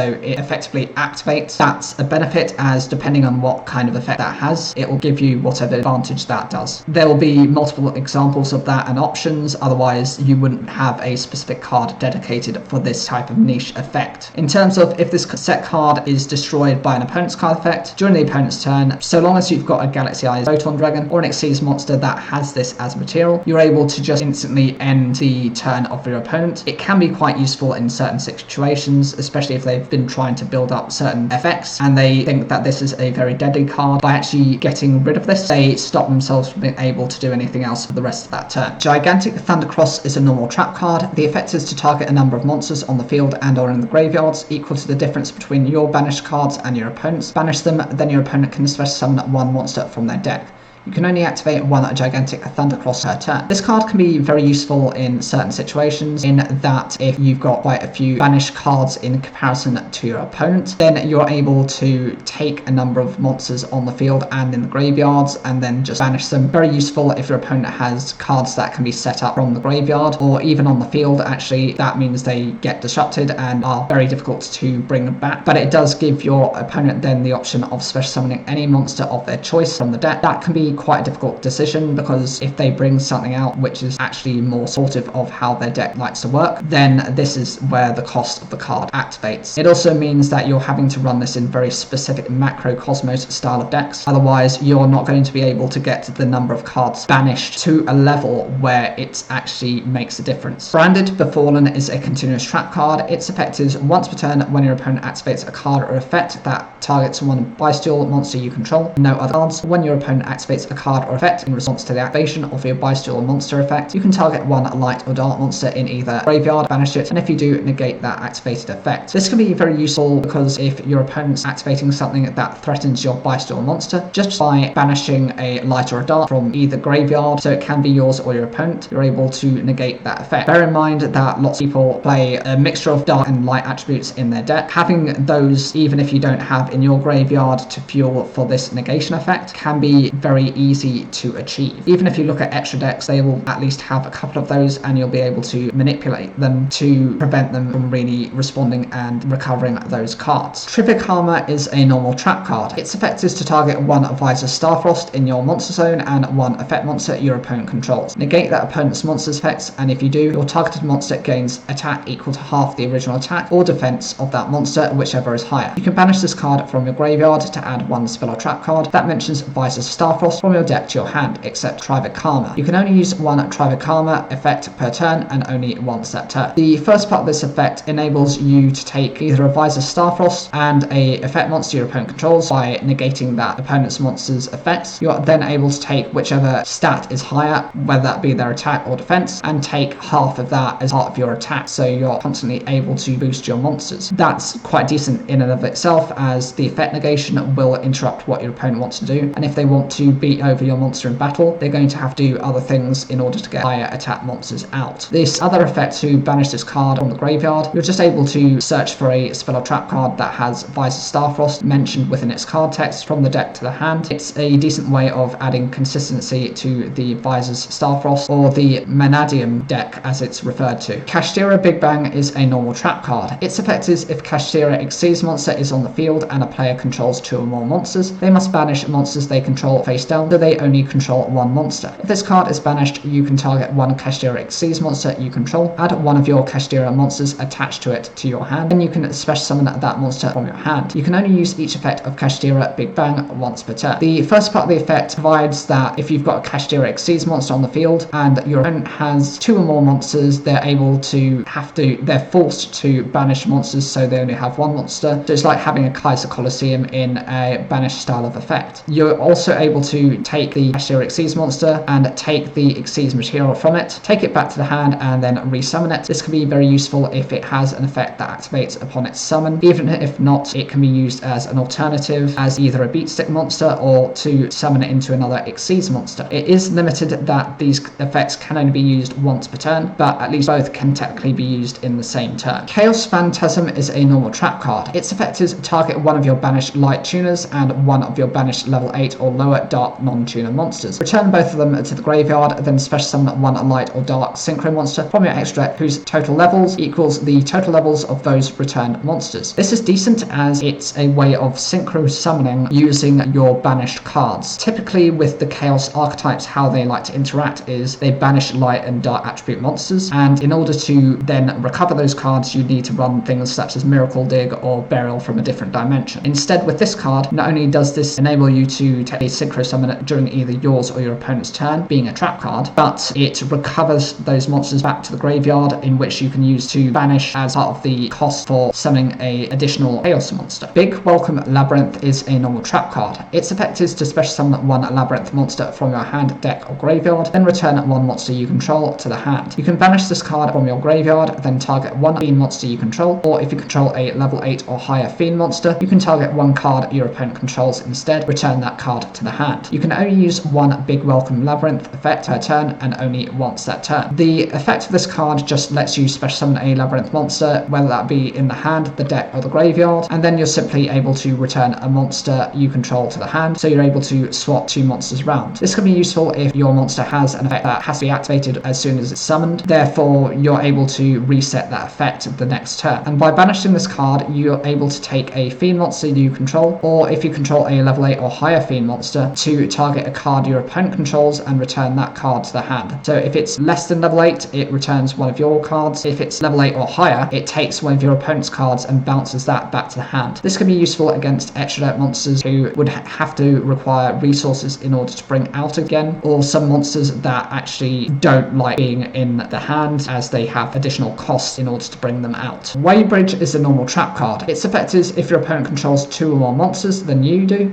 your opponent must send monsters they control to the graveyard, so they only control one monster. This is very similar to something like Pineapple Blast, but it's actually better. Pineapple Blast is one of those cards where if your opponent normal summons a monster and they have more monsters than you do, they have to actually send cards to the graveyard. Well, it destroys those monsters equal to, the difference. So if you've got one monster and they've got three monsters, they'd have to actually get rid of two monsters, so they only had one left, the same as you. This is better because not only does it require it to happen in a less specific manner, but it's actually sending those cards to the graveyard, so it means any effects that would normally trigger are unlikely to, and it forces them to only control one monster. It does come at the limitation that your opponent has to control two or more monsters than you do, but in all reality is if you keep your field empty, that's an easy way of bringing this card to activation and to maximizing its benefits. Sour Scheduling Red Vinegar Vermouth is a continuous trap card. Its effect is activate this card if your opponent controls a card in this set card's column. Return all other cards in this card's column to the hand. Neither player can use the unused zones in this card's column. You can only control one Sour Scheduling Red Vinegar Vermouth, so this is very specific zone-based support. If you happen to set this card in the same column as a set card your opponent has, just returning all other cards in the card's column to the hand, that can be particularly useful as that means that effectively locks down those zones, but it is very specific and it is essentially 4 cards, unless of course you're including the extra monster zone, in which I think you can also technically lock off. That's one way of kind of limiting what you and your opponent can do. It's just very niche, and I don't understand why you'd run this when Kashtira as its own archetype does this more consistently, more effectively, without running the risk of impacting you negatively. Intimidating or Summonite is a normal trap card. Its effect is to target 3 monsters in your graveyard. You choose one of 3, then your opponent chooses one of the following effects and you apply that effect. Either special summon the chosen monster or special summon as many of the other monsters as possible. So depending on what your opponent's knowledge is of your deck and how you use the monsters within it, they may choose a monster that, well, you play a game of chicken here. You can either opt to choose a monster which is actually unuseful for you, and then you hope that they use the second part of this effect to revive your other monsters, or the other option is you choose the exact monster that you want. Your opponent thinks, oh, maybe if they only have this one monster as opposed to the 2 other monsters, then they're not going to get as much benefit, only for you to be able to special summon that monster back to the field and then trigger off multiple effects to then bring out certain other effects and certain other monsters and actually end up with a more powerful board than with the mass kind of summoning. It's a bit of a risk because it's all dependent on what your opponent's knowledge is of your particular deck. If you're running a specific archetype and your opponent's familiar with it, especially if it's in modern Yu-Gi-Oh, that's going to be very difficult for you to kind of navigate unless this, you can kind of force the cards that you've got in your graveyard. So for example, it says to target 3 monsters in your graveyard. Right, what if, for example, you have 3 monsters of the same name and it basically forces your opponent to choose that card? It's a bit like having Power Tool Dragon. If you have 3 copies, its effect is when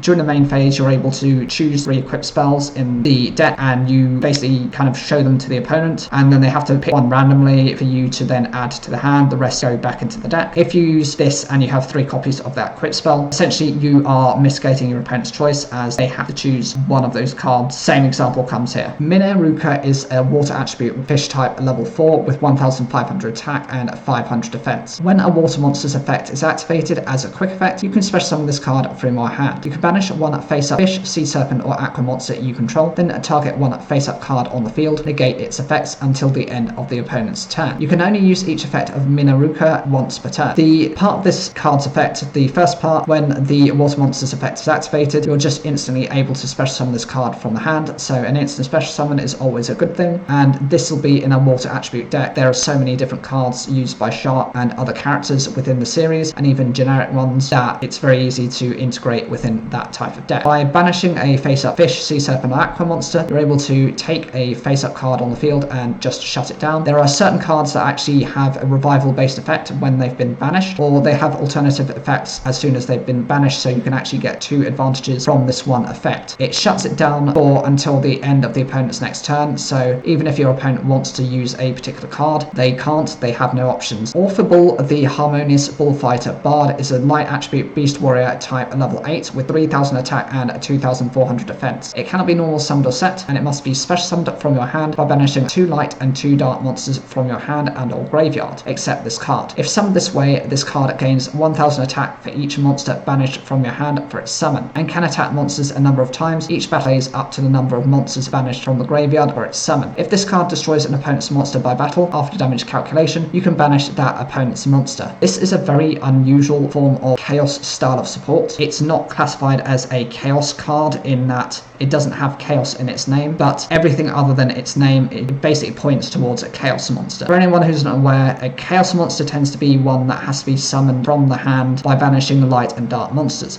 This requires you to banish 2 light and 2 dark monsters from your hand and or graveyard, so it does give you some variety. It doesn't have to be purely from the hand or purely from the graveyard, and when summoned this way, you're able to boost this card's attack points 1000 for each monster banished from the hand for its summon. So this incentivizes you to banish more cards from the hand. Essentially, if you can get all 4 cards from the hand banished, this becomes a 7000 attack beat stick that can attack basically all of your opponent's monsters that have been banished, so that could be potentially up to 4 times. And as soon as this card destroys a monster by battle, it's able to banish that monster. So unless your opponent is running chaos style of support and recovery through any sort of cards, they are going to lose all their monsters and be unable to get some of their key components. It is a very powerful card if used correctly, but you do need to integrate it within a very consistent type of a deck. This has no inbuilt protection, nor does it have any form of recovery. It can only be summoned from the hand. It cannot be summoned from the graveyard. So you're going to have to try and mitigate against effects activating, so that might be using things such as Imperial Order to shut down spell cards. It might be using Destiny Hero Plasma to negate other monster effects, and it could be using Jinzo to negate trap cards. Any iteration and combination of those cards alongside this would make this a very devastating boss monster to come up against. Diabolantis, the Menacing Mantis, is a dark attribute insect type synchro effect monster. It's a level 8 with 2500 attack and 2200 defense. It requires a tuner and 1 or more non-tuner monsters to summon it, and if this card is synchro summoned, you can send insect and or plant monsters from your deck to the graveyard up to the number of non-tuners used for its synchro summon. If you control this synchro summoned card, you can target 1 insect or plant monster you control, treat it as a tuner until the end of this turn. You can only use each effect of Diabolantis, the Menacing Mantis, once per turn. The summoning condition on this card isn't too difficult, as it's a tuner and 1 or more non-tuner monsters, so basically it's a generic synchro monster. When it's synchro summoned, you're able to send insect and plant monsters from the deck graveyard equal to the number of non-tuners, so that's most likely going to be between 1 and 2, and that means since they're in the graveyard, if they've got graveyard based effects, you get the advantage of those by using them. If not, they're usually easier to recover from the graveyard than they are for searching from the deck. When this card has been synchro summoned, you're able to just adjust a plant or insect type monster and treat it as a tuner until the end of the turn. It can be useful in certain circumstances, but it is very specific, and I don't think generally as a synchro monster, or especially as an insect based boss monster, that it's as good as you'd like it to be. I think it needed a additional effect in there to make it at least reasonable. Xyz Align is a quick play spell card. Its effect is to declare a level from 1 to 12, then target 2 face-up monsters on the field, including 1 monster you control. They become the declared level until the end of this turn. Also, for the rest of this turn, after this card resolves, you cannot special summon monsters from the extra deck except monsters with the same type as a targeted monster. You can only activate 1 Xyz Align per turn. I think the purpose of this card is to adjust the levels of a couple of monsters, and this includes 1 monster that you control and potentially another card. If you've got that card also on your field, it can be your opponent's, but in doing so you're able to then make it far easier for you to go into a specific Xyz monster, provided that it only requires 2 Xyz materials to summon. So for example, you're able to adjust any levels between 1 and 12. That is a big advantage. Previous cards that have been able to use things such as card adjuster, there's a couple of other ones that can Starlight, Starbright, anything like that. Message in a Bottle is another example of some of these cards that have the ability to kind of adjust or summon into certain cards, but they have themselves got limitations and therefore aren't as effective as this card. Even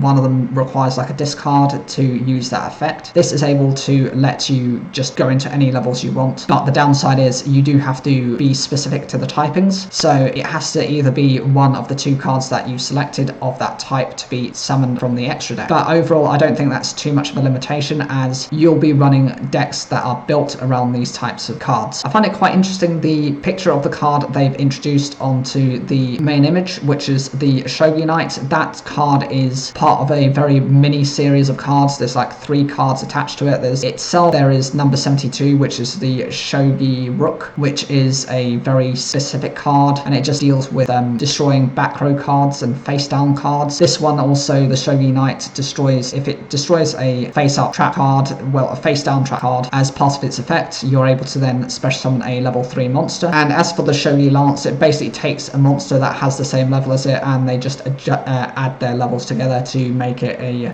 both level 6, so that's why the Shogi Rook is a rank 6 card. Made to Order Mermaid Outfitter is a normal spell card. The effect is to target 1 card in your opponent's graveyard, banish it, then you can add 1 card from your deck to your hand with the same name as that banished card. You can only activate 1 Made to Order Mermaid Outfitter per turn. The basis of this card is you're able to take a card in your opponent's graveyard and banish it, then you're able to add a card from your deck to your hand with the same name as that banished card. This is banking on certain cards that your opponent is running as being generic, such as Trap Trick or anything like Infinite Impermanence, Lost Wind, Dimensional Barrier, Ultimate Slayer, any of those kind of generic cards. It's very useful for doing so, as not only does it banish it from your opponent's graveyard, making it difficult for them to recover, but you get an instant search for this card.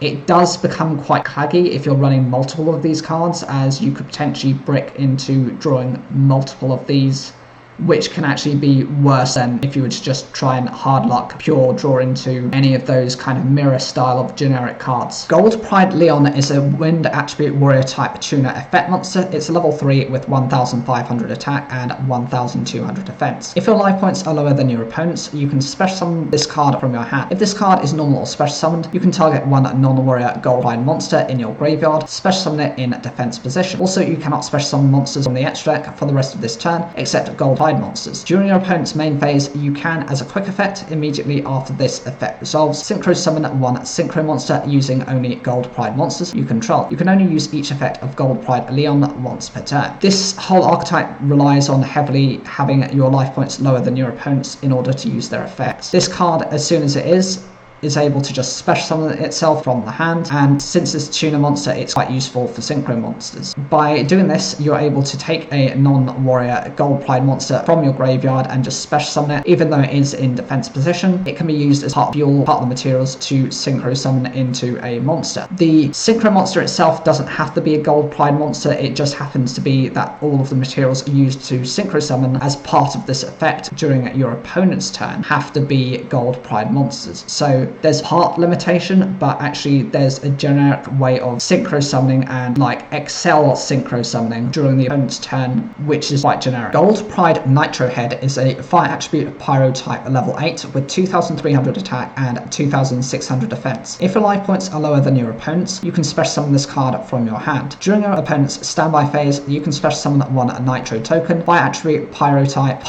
fire attribute level 8 with 0 attack and defense to your opponent's field, but it cannot be used as linked material. During your opponent's main phase, as a quick effect, you can target one Nitro token on the field, destroy that token, also destroy all cards in its adjacent monster zones and spell and trap zones. You can only use each effect of Gold Pride and Nitro Head once per turn. Similar to the other ones, like Gold Prides, they work on having life points lower than your opponent's, and you're able to instantly special summon this card. It, for a level 8 monster, doesn't have quite a balanced attack and defense stat, and during the opponent's standby phase, you're just able to special summon a Nitro token. Good thing about this is it cannot be used as part of a link material, and of course, since it's a token, it cannot really be used for Exceed summons. It can be used as part of synchro summons, but then again, you are relying on summoning quite a specific high level synchro monster if you're assuming to use a level 8 token. During the opponent's main phase, as the quick effect, you're able to just take the Nitro token, destroy it, and destroy all cards in the adjacent monster zones and spell and trap zones. So if it's on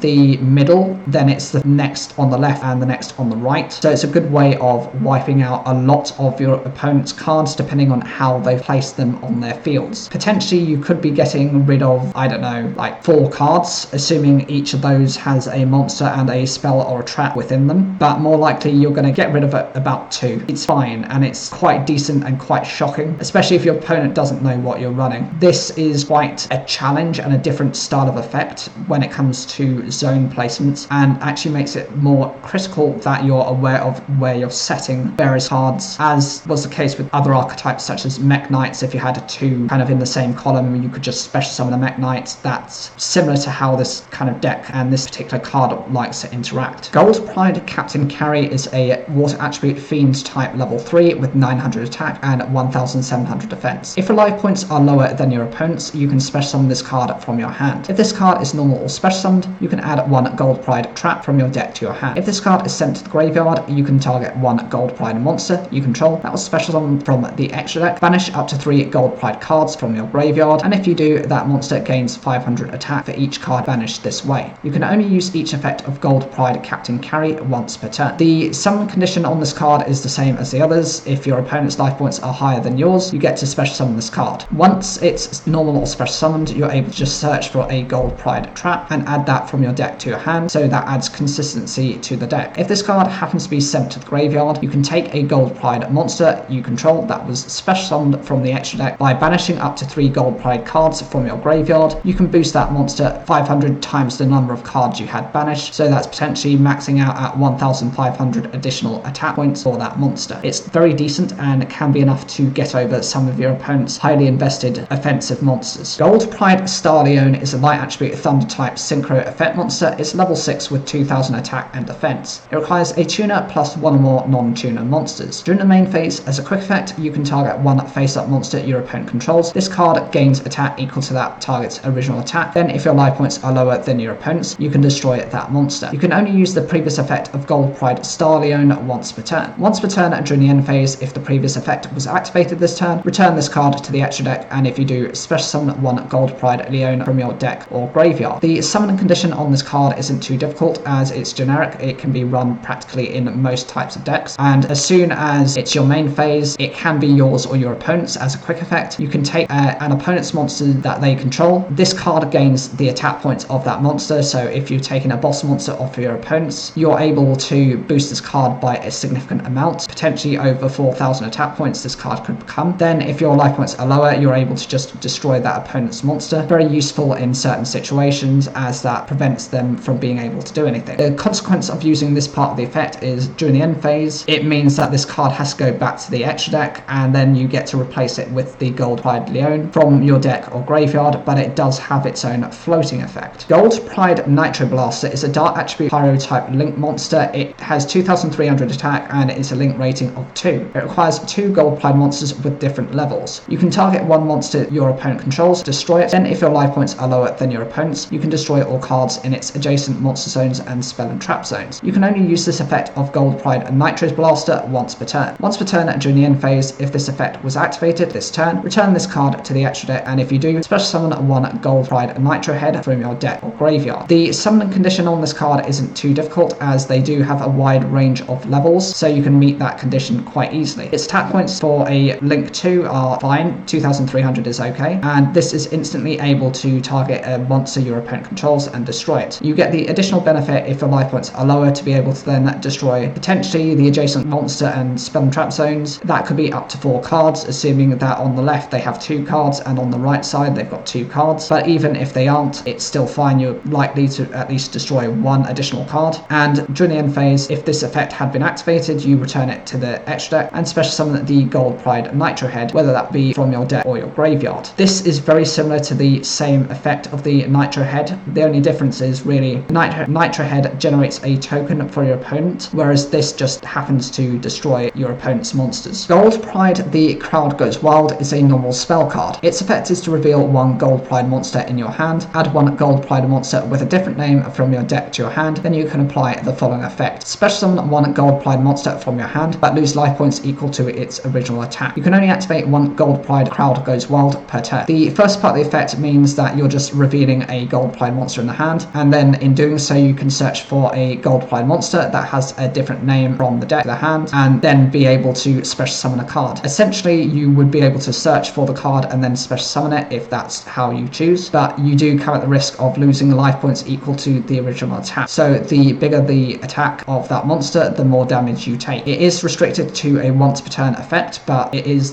both the searcher and the main summoner to add to consistency, and there are ways within the deck that you can recover your life points with. Gold Pride Start Your Engines is a normal trap card. Its effect is if your opponent normal or special summons a monster, target one of those monsters, reveal 3 Gold Pride monsters from your deck. Your opponent randomly picks 1 for you to special summon, shuffle the rest into your deck, then destroy the targeted monster. This is a decent effect in that as soon as a monster is normal or special summoned to your opponent's side, you're able to take one of the monsters, reveal 3 Gold Pride monsters from the deck, and your opponent then randomly lets you take one of those and special summons it straight to your field. It does come at the point of having to shuffle the rest back into the deck, but then again, shuffling the deck isn't a bad thing, and you get to also destroy the opponent's monster. So you're able to get multiple forms of advantage through this one effect. Cassie Mola is a Dark Attribute Fiend type level 3 with 1000 attack and 1200 defense. When this card is normal summoned, you can target 1 face-up monster your opponent controls. It gains attack equal to its original attack. Also, during the end phase of the next turn, destroy that face-up monster, and if you do, your opponent takes damage equal to half its original attack. At the start of your opponent's battle phase, you contribute this normal summon or set card. Your opponent's monsters cannot attack directly or the rest of this turn. This is quite an unusual type of card, because as soon as it's summoned, you're able to target a face-up monster the opponent controls. It gains attack equal to its original attack, so it does actually double its attack points, so that's a bit of a disadvantage. As long as they can keep that card on the field, they're getting a bit of a boost, but during the end phase, it does destroy that face-up monster, and the opponent takes damage equal to half its original attack, so that's fine. But I would say the downside of that is it doesn't kind of self-destruct until the end of their next turn, so they do get to use that monster. This also has the ability to tribute itself to stop your opponent from attacking directly for the rest of that turn, so that is also quite useful, as it will prevent your opponent from interacting too heavily with this card. Queen Butterfly Danius is a wind attribute insect type level 8 with 2800 attack and 1900 defense. If you control this normal summon or set card as a quick effect, you can target up to 3 level 4 or lower insect monsters in your graveyard, change this card's attack to 0, and if you do, special summon those monsters, but their effects are negated. You can only use this effect of Queen Butterfly Danius once per turn. This is a particularly useful effect because so long as this card is on the field, just by zeroing out its attack, you're able to take up to 3 level 4 or lower insect monsters. They also have their effects negated, so that's the downside of it, but then again, you'll probably be using those cards for either a link play, an Xyz play, or a synchro summon. So actually having their effects negated isn't going to be a downside for you. The other benefit is, since this is a quick effect, it can be used during yours or your opponent's turn. This is more ideal to be used when your opponent's ended their battle phase, as this means they can no longer attack into this card, and so long as you can keep this card protected, you're able to then constantly go into additional plays, as so long as you have a decent stack of graveyard based insect monsters. Carden the Clear-Sighted is an Earth attribute fairy type level 4 with 1400 attack and 1000 defense. When this card is normal summoned, you can set one continuous trap from your hand or graveyard. It can be activated this turn. If this card is sent to the graveyard, you can activate this effect. Face up traps you control cannot be destroyed by your opponent's card effects until the end of the next turn. This is very useful for the Gravekeeper's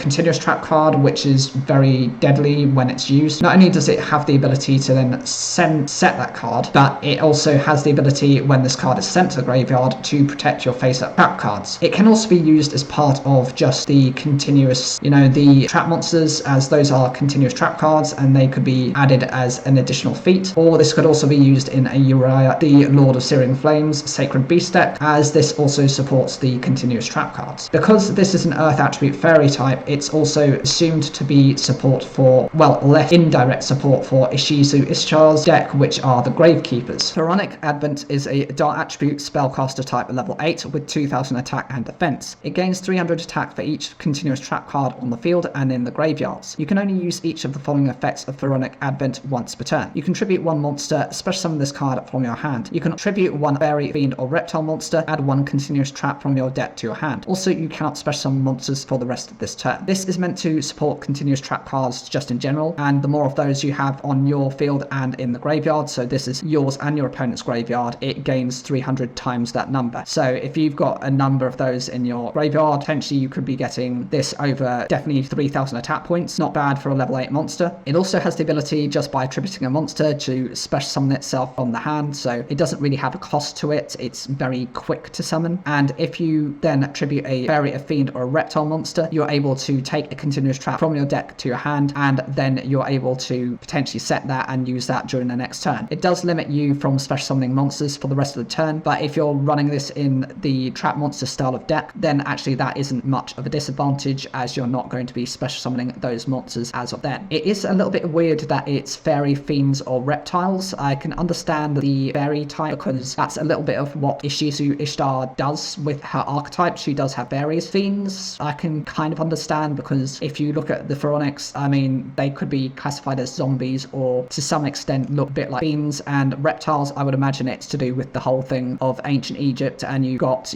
crocodiles, in the River Nile, and anything to do with that type of theming to it. Apopus, the Swamp Deity, is a continuous trap card. During the main phase, as a special summon this card as a normal monster, reptile, earth, level 6 with 2000 attack and 2200 defense. This card is also still a trap. Then you can negate the effects of face-up cards your opponent controls up to the number of other continuous traps you control until the end of this turn. There is another card which is similar to this called Embodiment of Apopus. That is basically a continuous trap card with 1600 attack and 1800 defense. It's a level 4, but it doesn't have any effects attached to it, so this is an upgraded version. Firstly, I mean, it's pretty much the same. This is only a couple of levels higher. It has a slightly higher attack and defense, 400 each on both the attack and the defense, but it does also come with the ability to shut down your opponent's effects based on the number of other continuous trap cards you have. So the more you've already established on your field, the more of your opponent's deck and their field can be shut down for the rest of that turn. It's a shame it's only a when this card is summoned effect. I would have preferred for this to be a once per turn activation, as that could disrupt the opponent, but I suppose you could also look at it as when you're going to summon this card, it's most likely during your opponent's turn, and in doing so, then you stop them from going into some of their extended combos. Green Ninja is a wind attribute warrior type level 2 with 600 attack and defense. If a monster is special summoned to your field face up, except during the damage step, you can target one of them, special summon this card from your hand, and if you do, change that monster to face down defense position. If this card is sent from the hand or field to the graveyard, you can target one monster on the field, change it to face up attack position or face down defense position. You can only use each effect of Green Ninja once per turn. The purpose of this card, I know it seems particularly weak as it's only a level 2 with 600 attack and defense, so it's double the attack and defense of both the Arm Ninja and the Crimson Ninja. That's very basic type of kind of way of being. It's very unusual. This happens to be when a monster is special summoned to your field face up, so it could practically fact could be anything. You're able to target one of them, special summon this card from the hand, and then change that monster back to face down defense position. That could be useful because that can reset their flip effect, and if this card is sent from the hand or field to the graveyard, you're able to then revert one of your face up attack position monsters or to face down defense position, or you're able to revert that back actually to face up attack position to then reset their effects. Humongous Hive Hegemon Zeg Stacker is a insect type wind attribute level 8 with 1500 attack and 2600 defense. It gains 300 attack for each insect monster on the field except this card. You can only use each of the following effects of Humongous Hive Hexagon Zeg Stacker once per turn. If an insect monster is special summoned except during a damage step, you can special summon this card from your hand. During the end phase, activate this effect. Each player can special summon one insect monster from their hand or graveyard, but negate its effects. In terms of its gaining 300 attack for each monster that's an insect type on the field, that's quite decent because if you've got another couple of insect monsters, this does become over 2000 attack points. But of course, for a level 8 monster, it might be a little bit too weak. And then you've got the other ability, if an insect monster is special summoned, except during the damage step, you're able to special summon this card, so it's actually of no cost if you can just get another insect already onto the field. During the end phase, by activating this effect, each player can special summon an insect monster from their hand or graveyard. Its effects are negated, but that's not a disadvantage, especially if you're the only one who's running insect type monsters, as this will continue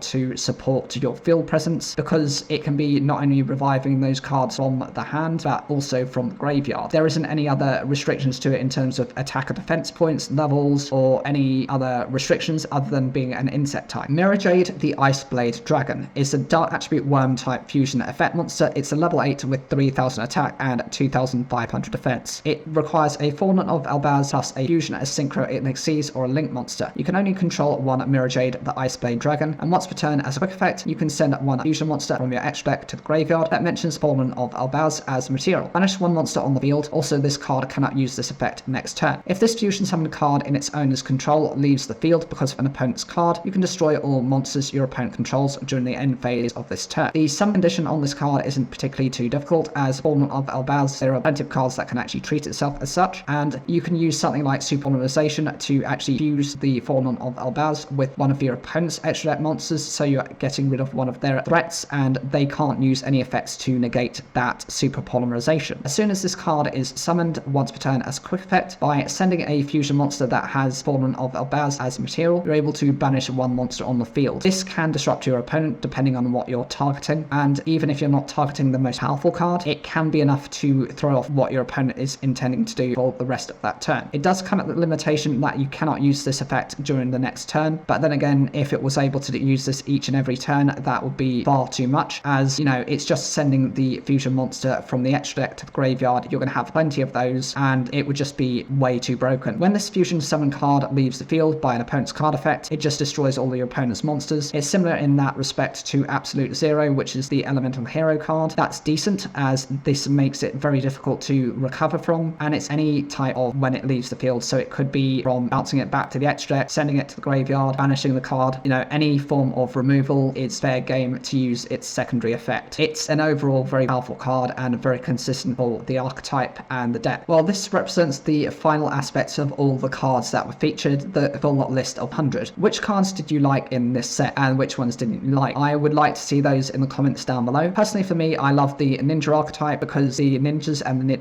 ninjutsu arts are some of my favorites, alongside the chaos archetype, as I think those are quite competitive. The other ones in there aren't particularly my, liking. I do like the new Karibo card, the Galactic Karibo, as it's quite decent. As always, I'd love for you to watch another video on the channel. It really helps to support it.